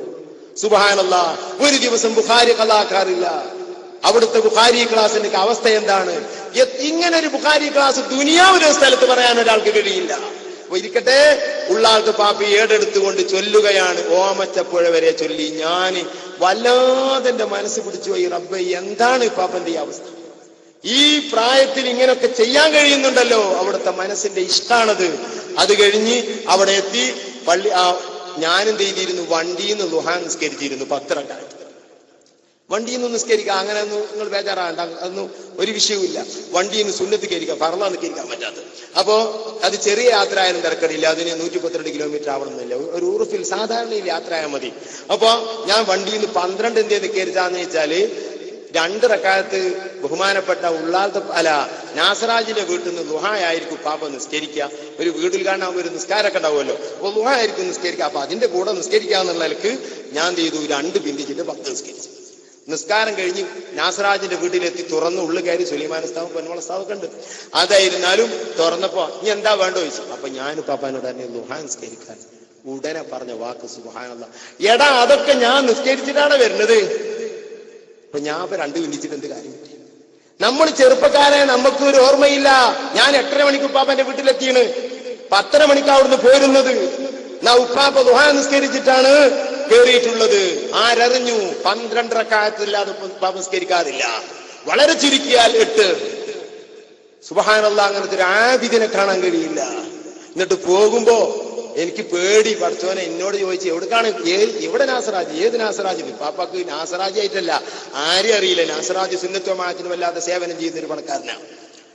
അള്ളാഹു നമ്മുടെ ദീനിന് ഉപകാരപ്പെട്ട പണക്കാർക്കൊക്കെ ബർക്കത്ത് നൽകുമാറാകട്ടെ. അപ്പോ അയാള് മൂപ്പരെ വീട്ടിൽ നിന്ന് പോകുമ്പോ ഞാനിങ്ങനെ പറഞ്ഞു, പാപ്പനോട് നാസറാജിനെ പറഞ്ഞിട്ടൊന്നും മനസ്സിലാകുകയല്ല. അപ്പൊ ഞാൻ പറഞ്ഞു, എവിടെയാണ് വീട്? ഞാൻ പറഞ്ഞു, പരപ്പനങ്ങാടി കൂടിയാണ് പോവുക. അതിന്റെ പരപ്പനങ്ങാടി ആണെന്നാണ് തോന്നി കോട്ടേജിൽ പറഞ്ഞതാ. പരപ്പനങ്ങാടി കൂടിയാണ് പോവുക. എന്നാ വണ്ടി കയറിയാറ്. പരപ്പനാട് കഴിഞ്ഞപ്പോ എനിക്ക് താളൽ തുടങ്ങിയാണ്. പടച്ചോനെ ഇഞ്ഞോടുക്കാൻ തോന്നുന്നു. പക്ഷെ പാപ്പ അത് അറിഞ്ഞിട്ടില്ല. പാപ്പ ഈ ദിക്റും അങ്ങനെ കൂടിയതുകൊണ്ട് അങ്ങനെ പോന്ന് തിരിച്ചു പോകുമ്പോ ഞാന് ചാലിയം ടൗണിലെത്തിയപ്പോ ഞാൻ ഇറങ്ങാൻ വേണ്ടി പാപ്പാന്റെ അടുത്ത് ഇങ്ങനെ ഇരുന്നിട്ട് ഞാൻ പറഞ്ഞു, പാപ്പ ഞാൻ പാപ്പാനെ ഇടങ്ങറാക്കിയെന്ന് വെച്ചു. കുറെ ആളുകൾക്ക് മന്ത്രിച്ചു കൊടുത്തിട്ടുണ്ട്, തീരെ വയ്യാതെ കയറിയതാണ്. അപ്പൊ തന്നെ പറഞ്ഞ വാക്ക്, ആ പടച്ചോനെ റബ്ബേ, ഞാനൊക്കെ പലരോടും ചൂടാകാറുണ്ട്, ഇങ്ങനെ കൊണ്ടുപോയി ഇടങ്ങറാക്കി, ഞാൻ അതിന് വരൂലാന്നില്ല. എന്നാണ് ഞാൻ പലപ്പോഴും പറഞ്ഞിട്ടുണ്ട്. നമുക്ക് സൽസ്വഭാവമില്ല, നമുക്ക് സമൂഹത്തെ പറ്റി അറിയില്ല, നമ്മുടെ ധർമ്മം എന്താണെന്ന് അറിയില്ല. അള്ളാഹു നമ്മൾ അവരൊക്കെ വർക്കത്തോട് നന്നാക്കട്ടെ. ഉപ്പാപ്പന്റെ ഈ വാർദ്ധക്യത്തിൽ ഈ രോഗത്തോട് കൂടെ കൊടുത്തിട്ട് ഇത് മുഴുവനും ചെയ്യിപ്പിച്ചിട്ട് ഞാൻ ലാസ്റ്റ് പറഞ്ഞത് എന്താ, പാപ്പ ഞാൻ പാപ്പനെ ഇടങ്ങറാക്കിയോ? അതെന്തോ? അതൊന്നുമില്ല, അതൊക്കെ ചെയ്യേണ്ട കാര്യങ്ങളല്ലേ, നല്ല കാര്യങ്ങളല്ലേ ചെയ്തത്. സുബ്ഹാനല്ലാഹ്, കണ്ണ് നിറഞ്ഞു പോയി.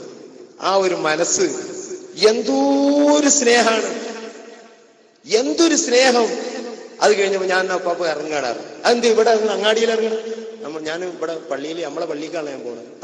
ആ വണ്ടി ഇവിടെ അങ്ങോട്ട് വിടുകയായിരുന്നു. ഡ്രൈവറോട് പറഞ്ഞ് വണ്ടി പള്ളിയുടെ മുന്നിൽ വിട്ട് എന്നോട് ഇറക്കിയിട്ടാ പാപ്പ പോയത്. സുബ്ഹാനല്ലാഹ്, ഓർക്കാൻ കഴിയുന്നില്ല. അള്ളാഹു അവിടുത്തെ നിറചേറ്റി കൊടുക്കട്ടെ. ഒരു ഊത്തൂതിയാൽ എന്ത് ഫലായിരുന്നു തമ്പുരാന്. മുഖം പൂർണ്ണമായി കാണിച്ചു കൊടുത്തില്ലല്ലേ. ഞാനതിന് മറുപടി പറയുന്നില്ല. അവിടുത്തെ മകൻ ഇവിടെ പറഞ്ഞല്ലോ, ഞാൻ മുഖം പൂർണ്ണമായി കാണിച്ചു കൊടുത്തുകൊണ്ടിരുന്നിരുന്നു. പിന്നെ 3 മണിക്കൂറോളം കാണിച്ചു കൊടുത്ത ശേഷം പിന്നെ എനിക്ക് ഒരു സ്വസ്ഥതയ്ക്ക് വേണ്ടി ഞാൻ മുഖത്തിന്റെ അല്പഭാഗം ഇങ്ങനെ മറച്ചു പിടിച്ചിട്ട് നെറ്റിയുടെ ഈ ഭാഗം വെളിവാക്കിക്കൊണ്ട് ഞാൻ അങ്ങോട്ട് മാറി നിന്നതാണെന്ന് മകൻ പറഞ്ഞു. നിങ്ങൾ കേട്ടില്ലേ? നിന്റെ മുഖമൊക്കെ എവിടേക്കെത്തുന്നു പിന്നീട് അറിയാം, അതിലേക്ക് ഞാൻ കടക്കുന്നില്ല. എന്തേ ജി മനസ്സിലാക്കിച്ചത്? ആരാണ് പാപ്പ? ശംസുലുലമക്ക് ബഹുമാനമുള്ള സയ്യിദ കണ്ണിയത്ത് ഉസ്താദ് കൈമുത്തിയിരുന്നു എന്ന് മകനാ പറഞ്ഞത്. ഒരീസല്ല, നിങ്ങൾ കൈ തരി എന്ന് പറഞ്ഞിട്ട് മുത്തുമായിരുന്നു. അവരൊക്കെ ആഖിറത്തിന് പേടിയുള്ള ആലിമ്യങ്ങളായിരുന്നു. ചില്ലറ തർക്കങ്ങളെ കൊണ്ട് ഒരു പക്ഷേ ഒരു ഭാഗത്ത് നിന്നേക്കാം, അതല്ല, എന്നാലും കാര്യബോധമുള്ളവരായിരുന്നു അവർ, ആഖിറപ്പേടിയുള്ളവരായിരുന്നു അവർ. അത് മനസ്സിലാക്കണം. ദീനിന്റെ നേതൃത്വം എന്ന് പറഞ്ഞ് സമൂഹത്തിന്റെ ഹൃദയത്തിൽ അള്ളാഹുവിന്റെ ഔലിയായിനെ സംബന്ധിച്ച് വേണ്ടാത്ത വിത്തുപാകിയവന്റെ ഈമാൻ അള്ളാഹു ഉയരുമെന്നത് പേടിച്ചോ? അദ്ദുസ്താദ് പറഞ്ഞതും ഇവിടെ തങ്ങൾ പാപ്പാന്റെ ദ്വായിൽ വന്നതും ഒക്കെ ആ വേദനകളാണ്. ഈ പരിപാടി സംഘടിപ്പിച്ചു അതന്നെ എന്നോട് മുന്നാന്ന് വിളിച്ചിട്ട് പറഞ്ഞതാ, അദ്ദുസ്താദ് മോനെ, ഇവിടെ എന്തൊക്കെയാ നമ്മളെ നാട്ടിൽ വരുന്നത്, എന്തൊക്കെ മുസീബത്താണ് വരുന്നത്, നമ്മളെല്ലാവരും കൂടി ദുആ ഉത്തരം കിട്ടുന്ന സദസ് ഉണ്ടാക്കി അള്ളഹാനോട് പറയാന്നാ എന്നോട് പറഞ്ഞത്. അതിനാണ് സംഘടിപ്പിച്ചത്. ആർക്കും മറുപടിയല്ല, ഇത് വേദനയാണിത്. വേദന റബ്ബിലേക്ക് കാണിച്ച അവിടെ വരുന്നത്, അത് ഉത്തരവുണ്ടാവും ഇൻഷാ അല്ലാഹ്. അല്ലാഹു ഉത്തരം നൽകുമാറാകട്ടെ. മറുഭാഗത്തിന് ഹിദായത്തിനാ വരുന്നത്. അങ്ങനത്തെ ഉസ്താദുമാർ വരുന്നത് ഈ ഉമ്മത്തിനെ സംരക്ഷിക്കാനാണ് വരുന്നത്. അതിനുവേണ്ടിയാണ് ഈ സദസ്സ്. പെരുമുഖം ഹംസ മുസ്ലിയാർ, അദ്ദേഹം മരിച്ചുപോയി. അദ്ദേഹം എന്റെ റൂമിൽ വന്നു, എനിക്ക് വിളിച്ചു, നിങ്ങൾ അവിടെ ഉണ്ടോ? മദ്രസാ മുഅല്ലിമായിരുന്നു, ഗൾഫിൽ പോയി കുറച്ചു കാലം ജോലി ചെയ്തു, സാമ്പത്തികമായി ഞെരുക്കത്തിൽ പോയതായിരുന്നു. ഒരു വീടുണ്ടാക്കി ചെറിയൊരു പണിയൊക്കെ നടന്നുകൊണ്ടിരിക്കുമ്പോൾ അദ്ദേഹത്തിന് രോഗമായി. അദ്ദേഹം വന്ന് അങ്ങനെ കോട്ടയത്ത് കുറെ വിഷയങ്ങളുണ്ട്. അദ്ദേഹം എനിക്ക് വിളിച്ചു, നിങ്ങൾ അവിടെ ഉണ്ടോ? ഞാൻ അവിടെ ഇല്ല. എപ്പോഴെത്തും? 5 മണിക്കെത്തും വൈകുന്നേരം. അപ്പൊ ഞാൻ എന്നാ പള്ളിയിൽ കാത്തിക്കാന്ന് പറഞ്ഞ് ഞങ്ങൾ ചെന്നു. കുട്ടികളൊക്കെ വിളിച്ച് അദ്ദേഹത്തിന് ഒരു ദുആ സംഘടിപ്പിച്ചു. ദുആ കഴിഞ്ഞ് എന്നോട് നിങ്ങളായിട്ട് എനിക്ക് സംസാരിക്കണം എന്നാണ്. സംസാരിക്കാൻ വേണ്ടി റൂമിൽ പോയി. അങ്ങനെ സംസാരിച്ച കൂട്ടത്തിൽ അദ്ദേഹം പറയുന്ന വിഷയങ്ങൾ കുറേയുണ്ട്, ഞാനെല്ലാം കൂടി ഇവിടെ പറയുന്നില്ല. ഉപ്പാപ്പനോട് ബന്ധപ്പെട്ട ഒരു കാര്യം മാത്രം പറയട്ടെ. അപ്പോ അദ്ദേഹം പറഞ്ഞു, എനിക്ക് ക്യാൻസർ ആണ് എന്റെ കുടലിന്. ക്യാൻസർ, അല്ലാഹു തആല അത്തരം രോഗങ്ങളിൽ സംരക്ഷിച്ച് നമ്മളൊക്കെ കാക്കുമാറാകട്ടെ. ഇന്ന് വളരെ പരന്നുകൊണ്ടിരിക്കുന്ന രോഗമാണ്. പല നമ്മുടെ പ്രവർത്തകരിലും പലർക്കും അത് പെട്ടിട്ടുണ്ട്. പല മുസ്ലിമീങ്ങളിലും അമുസ്ലിമീങ്ങളിലും അത് പെട്ടിട്ടുണ്ട്. അള്ളാഹു ശിഫ നൽകുമാറാകട്ടെ. അത്തരം രോഗം അള്ളാഹു നമ്മളെ കാക്കട്ടെ. വന്നാൽ ഒരു പരിഹാരവും ഇല്ലാത്ത രോഗം. സുബ്ഹാനല്ലാഹ്, വന്നവർക്ക് അള്ളാഹു ശിഫ നൽകട്ടെ. ആ രോഗം പറ്റിയിട്ട് അദ്ദേഹം പിന്നെ നാട്ടിൽ വന്ന് ഷിഫ ഹോസ്പിറ്റൽ, നമ്മുടെ ഹനീഫ ഡോക്ടർ, ചാലിയത്തെ ഹനീഫ ഡോക്ടറെ എടുത്ത് ചെന്നപ്പോ ഹനീഫ ഡോക്ടർ പറഞ്ഞു, പെട്ടെന്ന് ഇന്ന ഡോക്ടർ, ബേബിയിൽ ഇന്ന ഡോക്ടറെ കാണണം, ഭയങ്കര സീരിയസ് ആ കേസ് എന്നൊക്കെ പറഞ്ഞ് എഴുത്തു കൊടുത്ത് അദ്ദേഹം ഓടിയെത്തി. ബേബിയിൽ എത്തിയിട്ട് ഡോക്ടർ സ്കാൻ ചെയ്യാനൊക്കെ പറഞ്ഞ് എല്ലാം ചെയ്തു. റിസൾട്ട് കിട്ടിയപ്പോൾ കേട്ടതൊന്നുമല്ല വിഷയം. കുടലുകൾ മുഴുവനും പഴുത്തുപോയിരിക്കുന്നു. ആമാശയം മാത്രമല്ല, ഇരങ്കുടലും ആമാശയവും അതുപോലെ തന്നെ ആ മറ്റ് കുടലുകളും ഈ വൻകുടലും ഒക്കെ പഴുത്തിട്ടുണ്ട്. എല്ലാം വളരെ പോക്കായിട്ടുണ്ട്. ഒരു ഭാഗത്തെ കുടൽ പാടെ നശിച്ചിട്ടുണ്ട്. അത് വെട്ടി ഒഴിവാക്കിയില്ലെങ്കിൽ ജീവൻ തന്നെ കിട്ടൂല. അല്പമെങ്കിലും ജീവിക്കണമെങ്കിൽ പെട്ടെന്ന് ഓപ്പറേഷൻ ചെയ്യണമെന്ന് ഈ വിഭാഗത്തിലെ മെയിൻ ഡോക്ടർ ബേബിയിൽ നിന്ന് പറയുമ്പോൾ അദ്ദേഹം പേടിച്ചു പോയി. ചെറിയ നിലക്ക് എന്തോ അസുഖാന്നാ മനസ്സിലാക്കിയത്. അദ്ദേഹം എന്നോട് പറയാണ്, ഞാന് നേരെ മർക്കസിക്ക് പോയി, ഉസ്താദിന്റെ അടുത്ത് പോയി. ഉസ്താദ് പറഞ്ഞു ഓപ്പറേഷൻ ചെയ്യണ്ട. ഉസ്താദ് മന്ത്രിച്ചു തന്നു. നേരെ ഉള്ളാദ് പാപ്പ അന്ന് കരിവന്തിരുത്തിയിലുണ്ട്, അവിടെ ചെന്നു. അപ്പൊ പാപ്പ അതിലേറെയാണ് പറഞ്ഞത്, ഓപ്പറേഷൻ ചെയ്യണ്ട, ചെയ്താൽ നീ മരിച്ചു പോകുന്ന പറഞ്ഞത്. അല്ലോ, പാപ്പന്റെ നാവോടുള്ള ഒരു വാക്കല്ലേ. എത്ര അനുഭവങ്ങളാ പാപ്പ പറഞ്ഞിട്ട് സംഭവിച്ചിട്ടുള്ളത്. എല്ലാ കമ്പനിക്കും അറിയാലോ അനുഭവിച്ചത്, എല്ലാവർക്കും അറിയാം. ഒരറ്റ മറിച്ചിലാണ് പറഞ്ഞൊക്കെ ഓർമ്മയില്ലേ? ഇതിലേക്കൊന്നും ഇപ്പൊ നമ്മൾ കിടക്കുന്നില്ല. ഉപ്പാപ്പ എന്തെങ്കിലും പറഞ്ഞാണ്ടല്ലേ അള്ളതാണ് നടപ്പിലാക്കും. അങ്ങനെ അനുഭവമുള്ളൂ. ഓർത്തു പറഞ്ഞോണ്ടി. അതിന്റെ ആത്മാവിനെ വേദനിപ്പിച്ചാൽ ഔലിയാക്കൾക്ക് വേദനയാവും. അതാണ് ഉണ്ടാവുക. നീ എന്റെ സംഘടനയായി നടന്നോ, അതിനെന്തിന് കൈകാര്യം ചെയ്യണോ? നിനക്ക് കൊള്ളുന്ന ഒരു മനുഷ്യനല്ല. അത് എന്റെ തൊള്ളിയിലിട്ട് കടിക്കാൻ പറ്റിയതല്ല. അത് മനസ്സിലാക്കിക്കോ. നീ നിന്റെ എന്തോ ദുന്യാവോ എന്തോ ആയിട്ട് നടന്നോ. എന്തെല്ലാം ഇവിടെ എല്ലാവർക്കും സ്വാതന്ത്ര്യമില്ലേ? കള്ളത്തിനും പൊള്ളത്തിനും ഒക്കെ സ്വാതന്ത്ര്യം ചെയ്തോ. ആരെ നിന്റെ നേരെ വന്നത്? ഇത് എന്ത് നോക്കിയാലും ഇങ്ങോട്ട് കുത്താനായിട്ട് ഒരു കൗമ്. നിന്റെ കാര്യം ഒന്നും എനിക്ക് നോക്കാൻ നേരില്ലേ? അങ്ങനെ ഉപ്പാപ്പ എന്ത് ചെയ്തു? അല്ല, അപ്പൊ ഉപ്പാപ്പ അങ്ങനെ പറഞ്ഞു. അപ്പൊ ഇദ്ദേഹം പോയിട്ട് പീടിയാന്ന് ഒരു കുപ്പി വെള്ളം വാങ്ങിക്കൊണ്ടെന്ന് അതിൽ ഉപ്പാപ്പ ഒന്ന് മന്ത്രിച്ചും കൊടുത്തു. അതേറ്റ് ഇദ്ദേഹം വീട്ടിൽ പോയി. എന്നോട് അംസുലേര് പറഞ്ഞതാ, ഞാൻ ആ വെള്ളം കുടിച്ച് അങ്ങനെ കൂടി 2.5 മാസത്തോളം കൂടി. എനിക്ക് എന്തോ ഒരു ആഫിയത്ത് തിരിച്ചു വന്നു, എനിക്കൊരു ഉന്മേഷം തിരിച്ചു വന്നു, വേദനക്കൊക്കെ കുറവ് വന്നു. ഞാൻ 2.5 മാസം കഴിഞ്ഞ ഒരു ഗുളിക കുടിച്ചിട്ടില്ല ഈ പേര്. ഞാൻ എന്ത് ചെയ്തു? നേരെ ബേബിയിൽ പോയി ഡോക്ടറെ കണ്ടു. എന്തേ വരാത്തൊക്കെ ചോദിച്ച് ഞാൻ അങ്ങനെ വന്നില്ല. സ്കാൻ ചെയ്യണം എന്ന് പറഞ്ഞ് സ്കാൻ ചെയ്ത് നോക്കുമ്പോ ആശ്ചര്യത്തിൽ ആ ഡോക്ടർ ഒന്നും ജീവിച്ചിരിപ്പുള്ള ആളാണ്. അയാൾ പറയാണ്, നിങ്ങൾ ഏത് ഡോക്ടറെ കാട്ടിയത്? നിങ്ങൾ എന്ത് മരുന്നാ കുടിച്ചത്? അതിന്റെ നിങ്ങളുടെ കുടലിന് അങ്ങനെ ഒരു അസുഖം തന്നെ ഇല്ല, പൂർണ്ണമായി ശിഫയായിരിക്കുന്നു. നിങ്ങളുടെ ആമാശയത്തിന്റെ അടിയിൽ ഒരു വെളുത്ത പുള്ളി മാത്രമാണ് ബാക്കിയുള്ളത്. അതിന് ഇനി ഓപ്പറേഷൻ ഒന്നും വേണ്ട, അതിന് മരുന്ന് കഴിച്ചാൽ അതിനെ മാറും. സുബ്ഹാനല്ലാഹ്. നിങ്ങൾ എന്താ ചെയ്തത്? അത് പറഞ്ഞായിരുന്നു. ഇദ്ദേഹം പറഞ്ഞു, ഞാൻ കാന്തപുര ഉസ്താദിന്റെ അടുത്ത് പോയി മന്ത്രിച്ചിട്ടുണ്ട്. പിന്നെ ഉള്ളാൾത്തങ്ങളെ കൊണ്ട് മന്ത്രിച്ച വെള്ളമാണ് ഇതുവരെ കുടിച്ചത്. ഉടനെ തന്നെ ഈ ഡോക്ടർ പറയാണ്, കാന്തപുര ഉസ്താദിനെ എനിക്കറിയും. കാന്തപുര ഉസ്താദിനെ അറിയാത്ത ആളുണ്ടോ ദുനിയാവിൽ? കാന്തപുര ഉസ്താദ് ബാലുശ്ശേരി ഇന്ത്യ പറഞ്ഞത് പബ്ലിസിറ്റിക്ക് അറിയപ്പെടുകയാണെങ്കിൽ ഒരു കാന്തപുരത്തെ സമൂഹം അറിയും. ഇനി ഈ ലോകത്തെ ഏറ്റവും വലിയ ബിലീസാ പറഞ്ഞത്. ഇനി ഏതെങ്കിലും പറയാനുണ്ടോ? എല്ലാവർക്കും അറിയാം. ഇതന്നെയാണുള്ള പ്രശ്നവും. ബേബി ഹോസ്പിറ്റലിൽ ഓരോ ഡോക്ടർമാർക്കും ഉസ്താദിനെ അറിയും. ബേബി എന്നല്ല, എല്ലാ വ്യസനായ ഹോസ്പിറ്റലും ഒക്കെ അങ്ങനെ തന്നെ, എല്ലാം അങ്ങനെ തന്നെ. ഏത് ഹോസ്പിറ്റലിലും അറിയും ഉസ്താദിനെ. ഡോക്ടർമാർക്കും അഭ്യസ്ത വിദ്യർക്കും അറിയാത്തൊരു ഉസ്താദിന്റെ എന്നല്ല ഉസ്താദ് എന്ന് അവരൊക്കെ പറഞ്ഞ എബി ഉസ്താദാ. അതെന്നെ ഭയങ്കര അസതല്ലേ, ഇരുന്നിങ്ങനെ ഗടങ്ങറാകല്ലേ, മൂത്തൂബി വൈദിക്കും. ഖുർആൻ പറഞ്ഞു, അത് ചെയ്തോ. ശമ്പളത്തിലേക്ക് കടക്കത്തില്ല, എന്ത് ചെയ്യാൻ? എന്നിട്ട് ബേബി ഹോസ്പിറ്റലിൽ ഞാനൊരു ദിവസം എന്റെ ഹാർട്ടിന് എന്തോ പ്രശ്നം ഉണ്ടെന്ന് കേട്ടിട്ട് പോയി എക്കോ ടെസ്റ്റ് ചെയ്യാൻ വേണ്ടി പോയതാ. അതിന്റെ സെഷനിൽ ഇങ്ങനെ ഏക്കാറ്റി ഇരിക്കാൻ ഞാൻ എന്താ, എന്ത് ജാലിയ മുദരീസ്, എന്ത് മുഹമ്മദ് ഹസനി, എവിടെ പറയാനാ?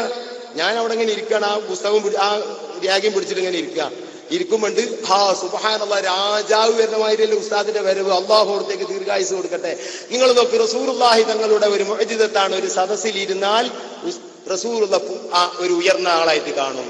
ഈ മുഅ്ജിസത്ത് അള്ളാഹു പല ഔലിയാക്കൾക്ക് കൊടുത്തിട്ടുണ്ട്. ജിലാനി നിങ്ങൾക്ക് അതിൽ ഉണ്ടായിരുന്നു.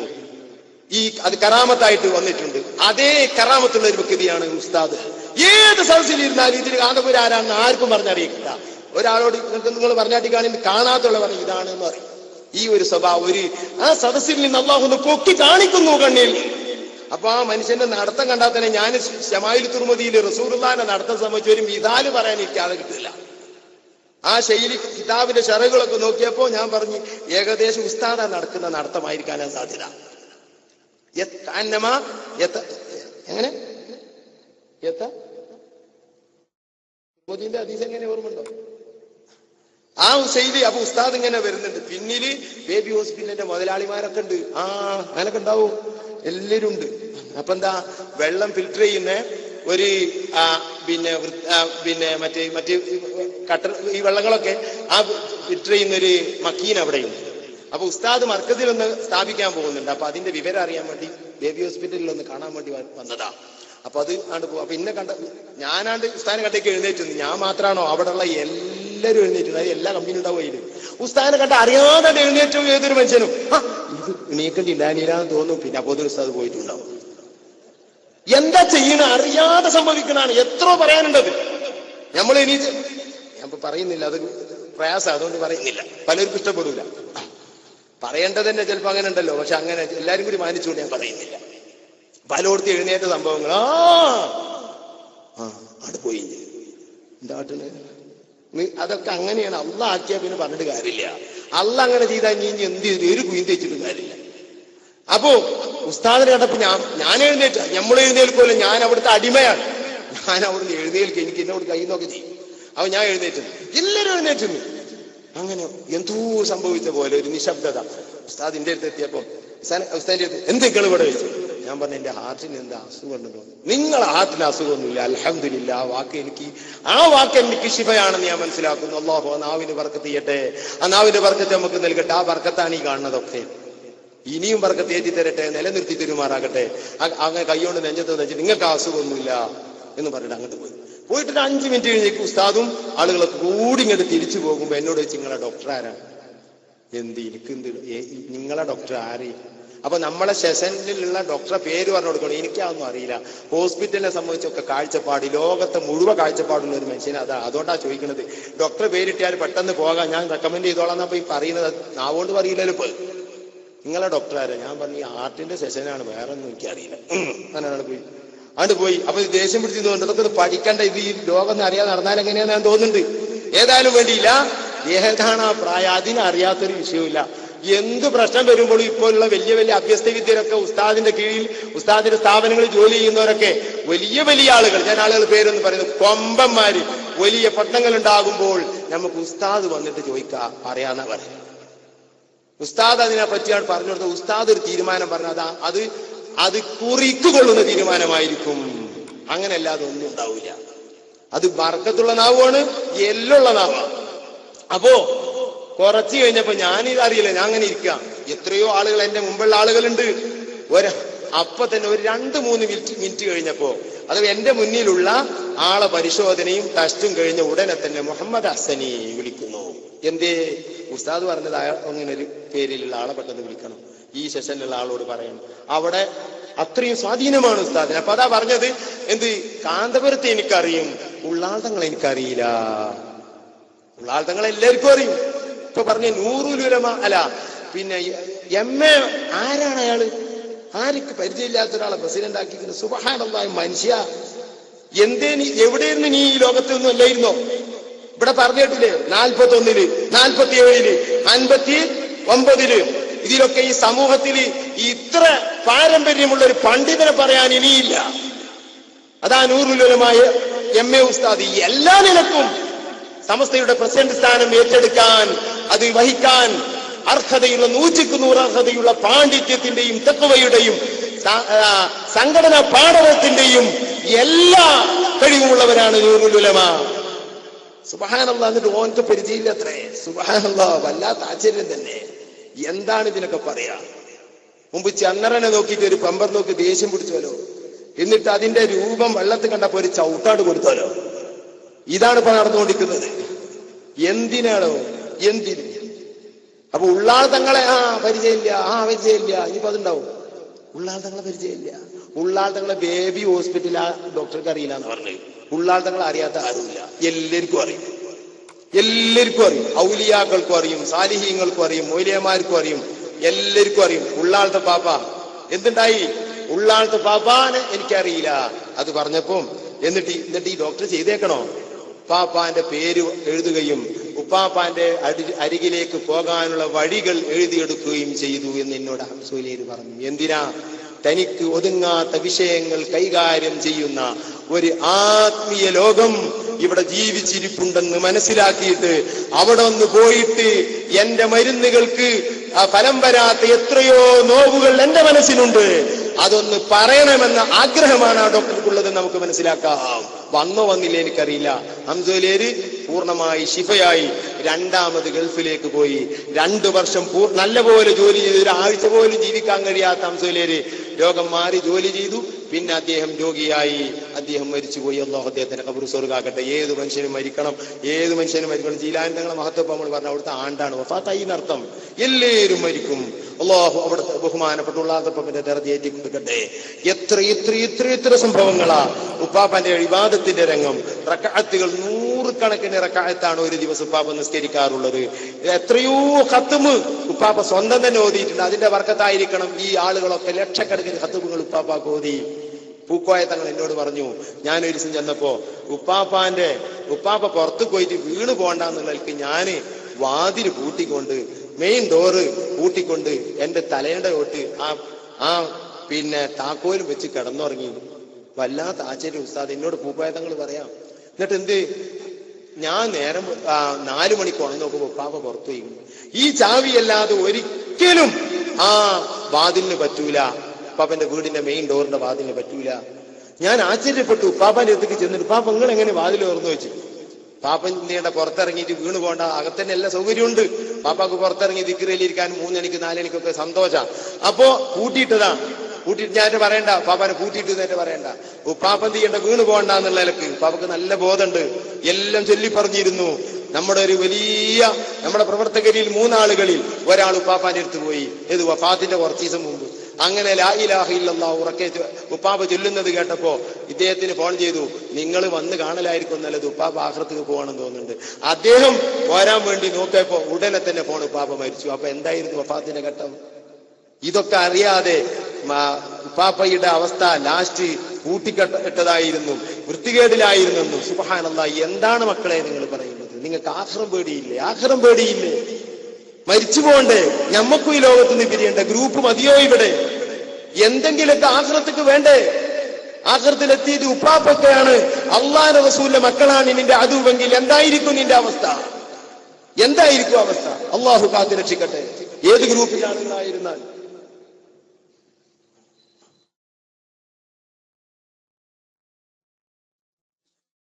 അങ്ങനെ അദ്ദേഹം ഇദ്ദേഹം പറയാണ്, ഞാൻ ആകെ വിഷമിച്ച്. ഉപ്പാപ്പ പറഞ്ഞു, എടാ ഇജ്ജി എന്നെ പൂട്ടിയിട്ടതുകൊണ്ട് എന്റെ റബ്ബിനെ പൂട്ടിയിട്ടോ. ഇജ്ജി മനസ്സിലാക്കിയെന്താ? അപ്പൊ എന്താ ഉപ്പാപ്പാനോട് എങ്ങനെ പാപ്പ തുറന്നത്? ഞാൻ എന്റെ റൂമിന്റെ ചാവി കൊണ്ട് ഇത് തുറന്നു. ഒരിക്കലും തുറക്കാൻ കഴിയൂല. അത് കറാമത്തിന്റെ തുറക്കല. ഈ രൂപത്തിൽ ജീവിതം മുഴുവനും കറാമത്ത്, ഇബാദത്ത്. ദുനിയാവില് ഒന്നിനോടും മഹബത്തില്ല, ഒന്നും മിൽക്ക് വെച്ചിട്ടില്ല. 1 ഇഞ്ച് ഭൂമി പോലും മിൽക്കിൽ വെക്കാതെ അത് മക്കൾക്കൊക്കെ കൊടുത്തു. അങ്ങനെ ഒരാളുണ്ടോ? മക്കൾക്ക് കൊല്ലം കൊടുത്തുകൂടായില്ല, എന്നാലും ഒരു 5 സെന്റ് എനിക്ക് വേണം. എന്താ എനിക്ക് സംഭവിക്കാന്ന് അറിയില്ല എന്ന് ചിന്തിക്കുന്നവരാ. ഉപ്പാപ്പാന്റെ തവക്കുലാണത്.